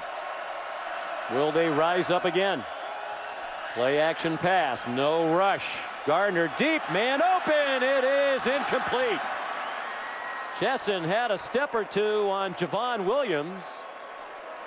And the pass with the wind sailed over his head. And it didn't look like he was fully judging it all that well while it was in the air either. Face. Number 59 on the defense. 15-yard penalty, automatic, 1st down. You see him slowing down there a little bit, Chris, as the ball was going longer. And he's a young, inexperienced receiver, and he's got to trust, because one thing we know about Devin Gardner is that he will get it there. Then they get the penalty right there on Stephen with hands to the face. You got to be smart. Those are self-inflicted wounds, and you almost get the feeling that Michigan is coming and coming and coming. And UConn had a few blown opportunities. You mentioned it, the missed field goal and giving up it on 3rd and 16. Well, those are big plays, kind of plays when you're in the position UConn's in. Generally, you think you have to make on 1st and 10 from the 31. Fitz Toussaint stuffed again by Shamar Stephen, who was just called for that penalty. Well, he's a player. Now, he's on national TV tonight on ABC. And he's a name, and he's somebody that's captured my attention. And if he's capturing my attention, I'm sure he's capturing plenty of scouts' attention. 6'5", 323 in the middle. It can move.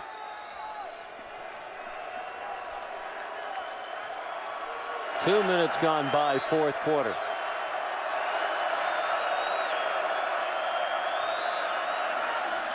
Three-man rush. They still get Gardner to move, trying to find some running room. Here comes Smallwood, and he got him down back at the 38. It's all about the spy. Smallwood doesn't go anywhere. He's keeping his eyes on Devin Gardner, knowing that Devin likes to tuck and run. And you see the athleticism of Smallwood out of Worcester, Mass, coming up and making a huge play for the Huskies. They didn't have a sack all year in the first 2 games. They've had 3 tonight. That's for a loss of 7. Smallwood averaged 15 tackles per game to lead the country coming into tonight. 10 tackles for a loss for the UConn defense. 3rd and 17. Can Michigan convert on 3rd and long again? Gardner started a run, thought better of it. Now he's across the line of scrimmage, and he's down about 2 yards short of the 1st down. And with 12 minutes to go, Brady Hoke will have a decision to make on 4th down and 2. It looks like he's already made the decision to go for it. And you got to expect, if you're UConn, the #1 option you take away is Devin Gardner on a quarterback draw or the little quarterback sweep. The #2 option you take away is Jeremy Gallen on a little bit of a pick route, or he's out there one-on-one by himself. Paul Pasqualoni calls timeout. This is one of the biggest plays of the game. Might turn out to be the biggest. He wants to make sure they have the right defense.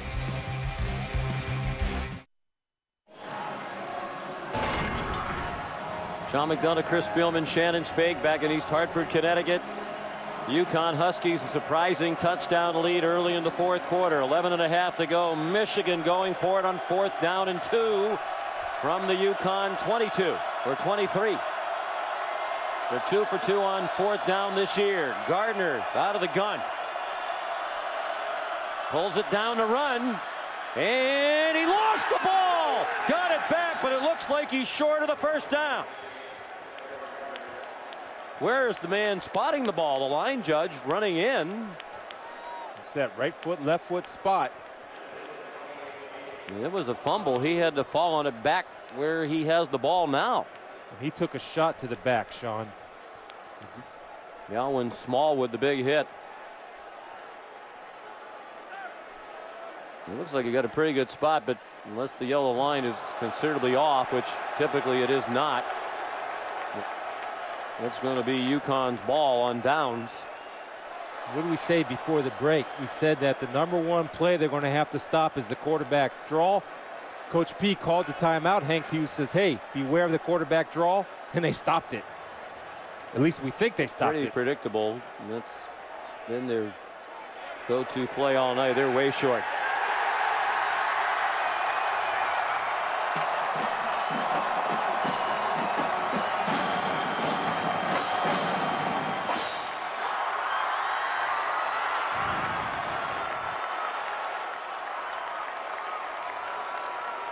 Well, and Fanu had him wrapped up. Then Smallwood came in.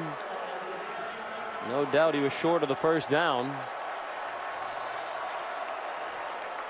And Paul Pasqualoni's background's on defense. One of the smart things he did when he got the head coaching job at UConn was to keep Hank Hughes on the staff.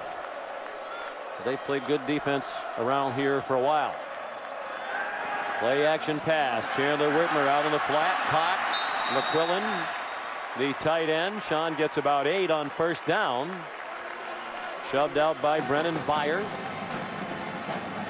It's a small detail, Sean, but you'd like to see McQuillan try to stay in bounds, because if you're UConn, you've been offensively challenged for the year, you want to keep that clock moving, and one way to do it is to stay in bounds. After the game, you laid local news on most of these ABC stations over on ESPN Sports Center. All of today's scores and highlights. Max DiLorenzo puts his head down, appears to have the first down across the 32, tackled by Frank Clark. Devin Gardner getting some work on his left leg. It is a first down for the Huskies.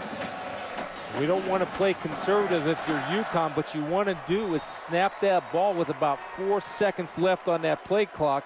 And again, if you're offensively challenged like they've been, use as much clock as you can to help yourself out. It's your friend, not your enemy. UConn trying to pull off a stunning victory in what's been billed the biggest home game in school history. Movement along the line. A false start is going to be the call against Connecticut. False start, offense, number 72. 5-yard penalty, first down. Jimmy Bennett, the left tackle. And it's a program, Chris, that really needs a big win to change the mood. You know, they're 5-7 the last 2 years off the appearance in the Fiesta Bowl. I think most people in this part of the country know that Paul Pasqualoni did not inherit a lot of talent. I mean, Randy Edsall did a nice job here, picked a good time to leave, because from a talent standpoint, they were in rebuilding mode when this man arrived. Paul Pasqualoni thinks they've had a couple of good recruiting classes. On 1st and 15, Whitmer, deep ball intercepted. Key mistake made by Whitmer. Desmond Morgan bringing it back, looking for blocks. All the way down to the 11-yard line. Well, we said it earlier. He's been prone to the huge mistake, and that one was a big one. First Connecticut turnover, and Morgan brought it back 30 yards. Well, you finally see Desmond Morgan do a good job of getting depth and into the throwing lane. Whitmer's going to pass up the run, which he had a chance to get some yards. And look at the athletic ability at the one-hand snag by Desmond Morgan, then turn it into a running back, creating field position. It was just a terrible decision. Michigan had that receiver totally surrounded, trying to force it into Jeremy Davis, by far their biggest receiving threat, without their leading receiver Shaquem Phillips in action tonight, out with a hamstring. Under center, Gardner, 1st and 10 from the 12. A touchdown and the extra point to tie. Toussaint turns the corner, untouched into the end zone.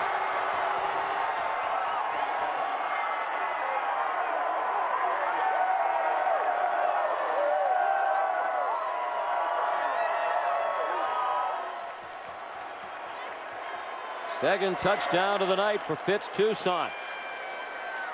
And on the verge of a 100-yard game.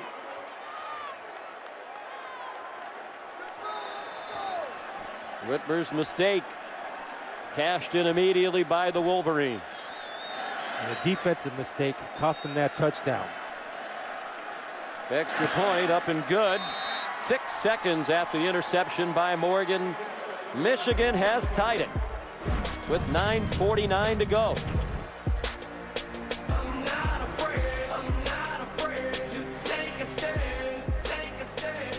Toussaint untouched.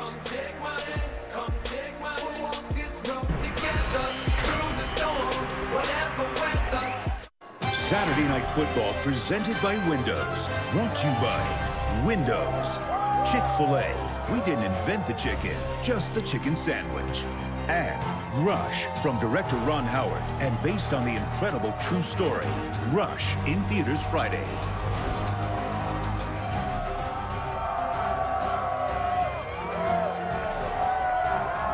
It's a new game. Michigan has rallied from 14 down here in the second half to tie it at 21. Chandler Whitmer threw 16 interceptions last year. Only 3 quarterbacks threw more. 14 of those 16 interceptions were in their 7 losses. And he has just thrown an awful interception into traffic with his team trying to protect a 7-point lead. Did exactly what he could not do. Matt Weil at kickoff out of the end zone. And it didn't take long for Michigan to make Whitmer and the Huskies pay for the quarterback's mistake. Do your job. In other words, your job is outside contain and force the ball back inside. Watch number 15, Tymir Brown, jump inside, creating a short corner, cutting off the pursuit, and Fitzgerald Toussaint into the end zone untouched because of an undisciplined play by Tymir Brown. Trying to make a play when do your job first trumps trying to make a play. Desmond Morgan's interception set it up. Brady Hoke gave him the hug. Now UConn reeling, and McCombs gets just 1 yard against the fired up Wolverine defense led by James Ross III. UConn has just 176 yards of offense in the game. Might want to come back with a little bit of bootleg action because that's been open all night. You want to see if Michigan has that problem fixed. Whitmer 13 out of 27 for 121 yards, 2 touchdowns, 1 interception. Michigan rushes 4 and they get there. A sack back at the 15-yard line. Chris Wormley, Mario Ojemudia put the pressure on Whitmer. Ojemudia is going to come off the edge with speed, and this is what Greg Madison worked on, is working on the edge of a blocker. In other words, don't face him up.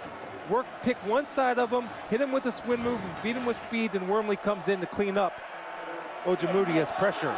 Good job by Greg Madison and defense getting aggressive. Momentum is clearly shifted over to the Wolverines, trying to hold on 3rd down here and force a UConn punt into the wind. Whitmer with plenty of time. And finally flushed, and he threw it away. In the general direction of John Green.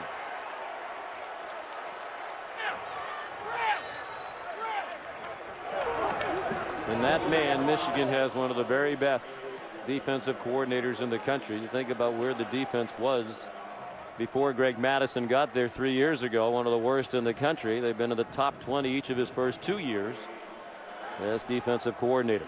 The sign of a good head coach is you go get talent in players, and even more importantly, you go get talent in coaches, and he did when he got Greg Madison. Cole Wagner, not a good punt. Low line drive. Drew Dillio did not make a fair catch. And he is rewarded for that decision. He may go. Chopped down at the 10-yard line by the punter, Cole Wagner. Flag down back at the 25-yard line.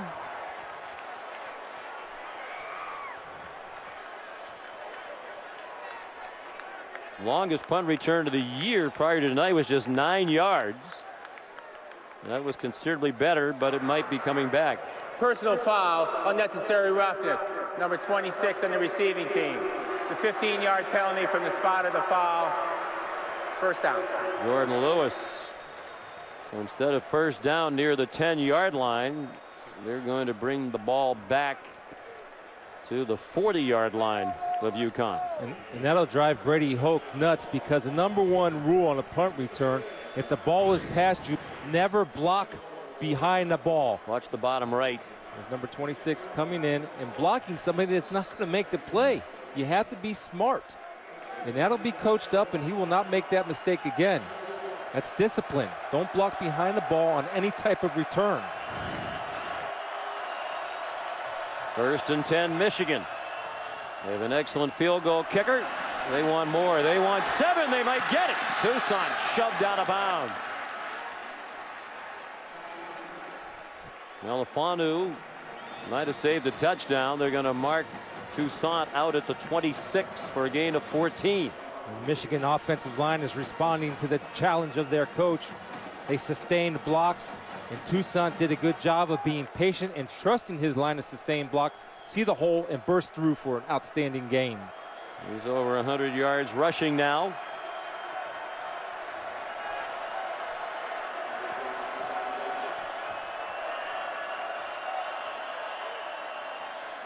They're going to stick with it. Finds another crease. Gets thrown down by Smallwood. He didn't like it. Out of bounds at the 20-yard line.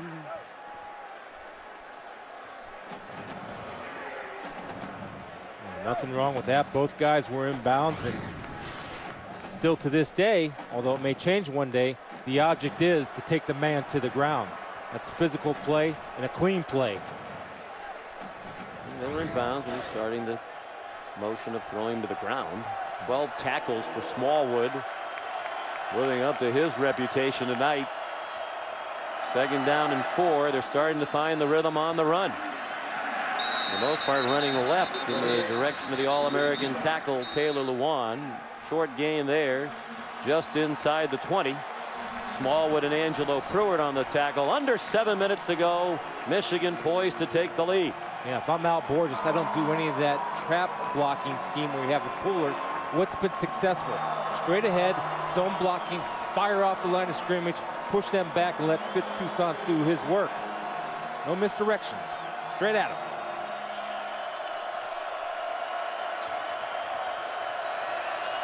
Third down. The short 4. Will be another design run for Gardner. Nope, he throws, and Gallon's open. Has a first down inside the 12, yanked down by Tymir Brown.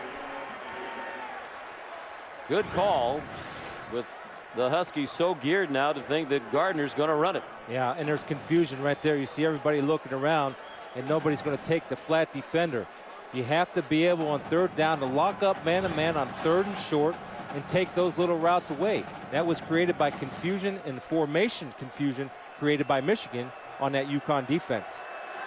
4 catches for Gallon. That's 9 straight games dating back to last year with at least 4 catches. Toussaint trying to turn the corner again. Lost the ball. And Michigan pounces on it as it goes across the boundary. A.J. Williams, the tight end. Looked like by the time he got it, it was out of bounds anyway. And Gerald Toussaint is not getting up. There's a good crackback block by Chesson, creating that short corner. And Williams comes in and puts that hit on it, pops the ball out. But what they go back to, Sean, they stop the misdirection. They go back that was working straight off the line of scrimmage and knock them off the ball. Toussaint was injured late last year in a game against Iowa. Season-ending leg injuries. Worked hard to come back from that. Good to see him bounce back onto his feet. He's a tough runner for his size. Sticks it up in there with passion and purpose.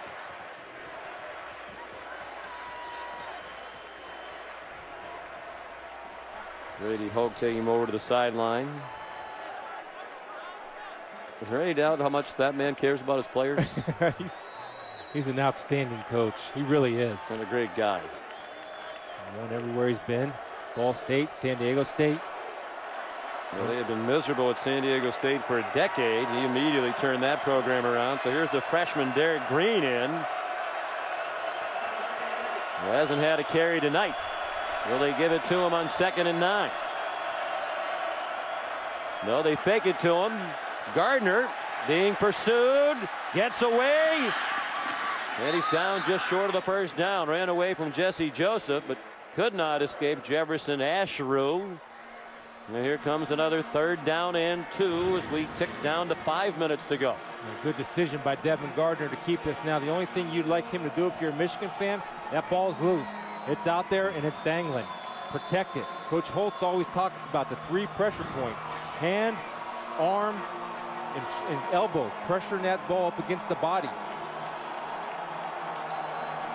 3rd and 2 from the 4. They're in chip shot field goal range, but they want a 7-point lead. Toussaint back in. Gardner in trouble, just throws it away.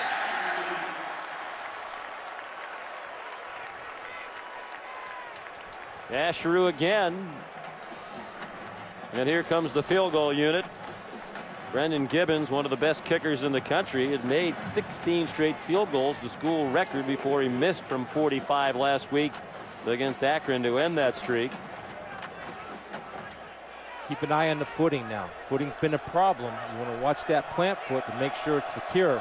Some of that grass has been coming up like your pitching wedge divots. Trujillo is the holder, and the kick is good. And Michigan reclaims the lead for the first time since they were ahead 7-0. 4:36 to go here in East Hartford. Tomorrow morning, get your NFL Sunday started right. 10 a.m. Eastern on ESPN. Sunday NFL Countdown with Chris Berman and company. All the latest news right up until the kickoffs. And before you set your lineups, fantasy football. Catch fantasy football now, 11 a.m. That's on ESPN2. Kinds of celebrities here tonight. Ray Allen, former UConn basketball star, NBA champion with the Boston Celtics and the Miami Heat. Right behind him is Ward Manuel, athletic director at UConn, and a former football player at Michigan, Bo Schembechler, athletic administrator at Michigan as well. Matt Weil kicks it through the back of the end zone. Time for another Pacific Life game summary. UConn had a 21-7 lead. And Michigan has come roaring back.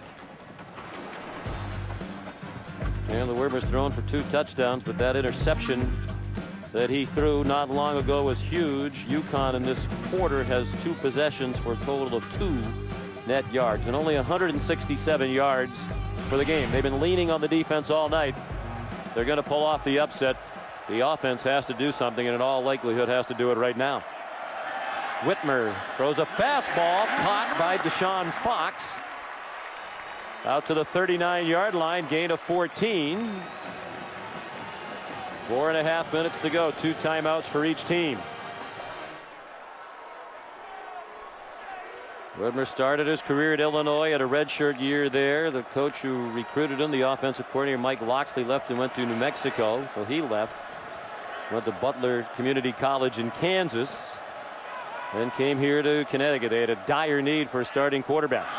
They handed off to Fox, hoping for blocks on the corner. And he got 6 on first down to the 45-yard line. Courtney Avery and Thomas Gordon to stop, and we're under 4 minutes to go in regulation. Yeah, and a good job of substitution by Coach Wiest, bringing in Hippolyte for a lead blocker, taking out the smaller McCombs. Outstanding matchups. Now he's in there. Probably not to run, but more of a pass protector because he's a little bigger in stature. at least would like to go more up-tempo as they did at the University of Cincinnati, where he coached in recent years. They just don't have enough wide receivers to play at that tempo. Hippolyte gets the handoff up the middle. He is a first down. Across midfield to the Michigan 48. Under 3.5 to go. A gain of 7. Chad Kristen's already missed from 46. Might have another chance to tie it. His career long is 50. Bear in mind he is going into the wind, and this natural grass surface is a little bit shaky. You see some of the big chunks that have been ripped up tonight. Whitmer, well, he had a little more time to stand in there. He decided not to, then throws on the run, threw it away. Getting a little nervous and a little bit of a happy feet. Not only did he get out of the pocket a little too quick, but the other thing is he gave up about 5 yards, which he could have picked up running the football. To throw it to no one. Yeah. Just threw it away. When it looked like if he had tucked it under and run, he had a chance to pick up a few yards, as you said. They thought in the first game he was much too quick to vacate the pocket and was dancing around all over the place. They felt he was much better last week at that against Maryland. They being the coaches. Quick pop to Fox, in trouble and swung down. Back at the 49-yard line, Blake Countess, who's recovered very nicely from that knee injury suffered in the season opener against Alabama last year that cost him the rest of the year. He's a luxury for Coach Madison to have back on his defense because of that. And one of the things that Coach Madison wanted to do coming into this game was challenge wide receivers with their corners. And if you notice, they've been playing a little tighter coverage than they have in their previous ball games. 3rd and 13, 2 timeouts left, 2:20 to go. They've converted 1 third down tonight, and a false start is going to make this one even more difficult. False start, offense, number 49. 5-yard penalty, 3rd down. And if Paul Pasqualone's team goes down to defeat, Chris, it's almost a textbook example of an underdog team that had a chance to win, did a lot of things right, but did enough little things to cost them that chance at an upset. Giving up the 3rd and 16 and a missed field goal. Now I'm playing for 4 downs here, so I'm not trying to get all the yards right now. Especially with only the 2 timeouts. If you had all 3, perhaps you definitely would punt it away. Clark is in pursuit of Whitmer, who's trying to stay up and he can't. Frank Clark's been outstanding tonight. The junior from Cleveland out of Glenville High School. Whitmer tried valiantly to stay up, but he could not. Clark was just too strong. Again, they've been looking for a pass rush all night, and right there, they're working on number 75, Xavier Hemingway, the replacement for Kevin Friend. Frank Clark. Loss. Their starting right tackle out tonight with an ankle injury. Timeout called by UConn. Only 1 left. 4th and forever upcoming. I'm Robert Flores with this AT&T All-America Player of the Week nominee. And how about the collection of running backs for Wisconsin for their efforts in the win over Purdue? 45 carries, 375 yards, and 5 touchdowns. Wisconsin takes on Ohio State Saturday on ABC next week. You can text VOTE to 34763. Sean. That'll be one of the big games of next weekend. We come back here. UConn used another timeout.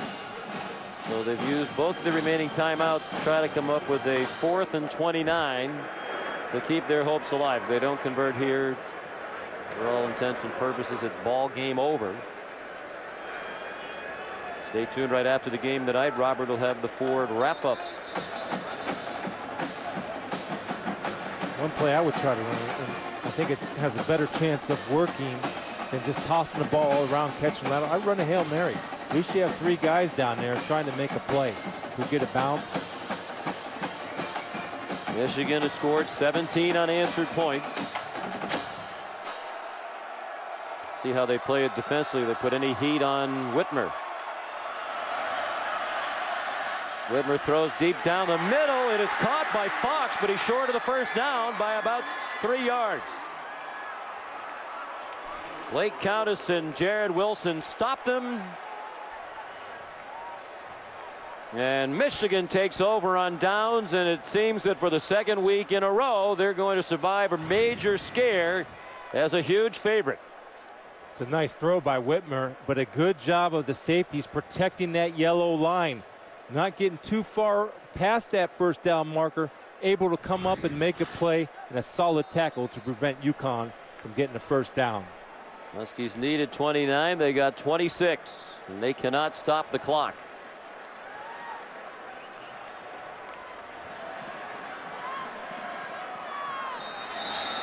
Gardner takes the knee. With his win last week in Chicago, Matt Kenseth leads the chase.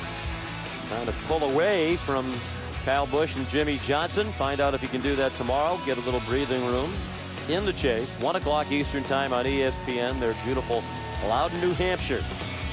The Sylvania 300 as the NASCAR Sprint Cup continues. It's also live on Watch ESPN. Gallen back just in case something should go wrong with the snap here. And Michigan will have less than 300 yards of offense. Sloppy performance, but in the end, the biggest mistake was the one made by Chandler Whitmer. Yeah, a costly mistake. You're right, where he could have tucked it and run. And if you want to be optimistic, the way Michigan came back in the second half, round and pound. And that's one thing that they were trying to get going. And it appears they might have a little momentum heading into the Big Ten season. They're going to go to 4-0 with 2 close calls. But as they said after last week's win, it's true, it's better than a huge upset loss. It's always better to learn lessons when you win as opposed to learn them when you lose. They have to cut down on the turnovers, figure out a way to avoid so many negative yardage plays. And UConn now 0-3 for the first time since 2001. Brady Hogue with a lot of young players on the road for the first time this season. Made plays when he had to. And Paul Pasqualoni with a chance to quiet some of his critics, those who are calling for his scalp already in year 3. Shane's there with Brady Hogue. Well, Coach, you got the W. Describe what you saw out of your players here tonight. Well, you know, they kept fighting, and that's number one, and that's the important thing. I thought the second half was much different than the first half, obviously, and defense played with a lot of energy for 4 quarters. Offensively, we've got a lot of things we got to be able to do better. One of those things is the turnovers. How do you get those under control? Well, I wish I had the answer, but, you know, that was really a problem last year for us as a team, and so far it's been a problem this year. Coach, last Sunday, the guys spent the Sunday in pads. Full contact practice. How are they going to spend tomorrow? Well, tomorrow we're giving them off. We'll get back into Ann Arbor about 4 a.m. So, and we're coming up on a bye week, which is probably pretty good for us, getting ready for the Big Ten season. Thanks, Coach. Thanks. Sean, Chris? And just 206 yards for UConn offensively. Good performance by the Michigan defense. The big play, the interception by Desmond Morgan. Michigan goes to 4-0, and for the second week in a row, a big sigh of relief breathed by Brady Hogue. Final score, Michigan 24, Connecticut 21. Hope you'll be tuned in next Saturday night for ABC Saturday Night Football, presented by Windows, 8 o'clock.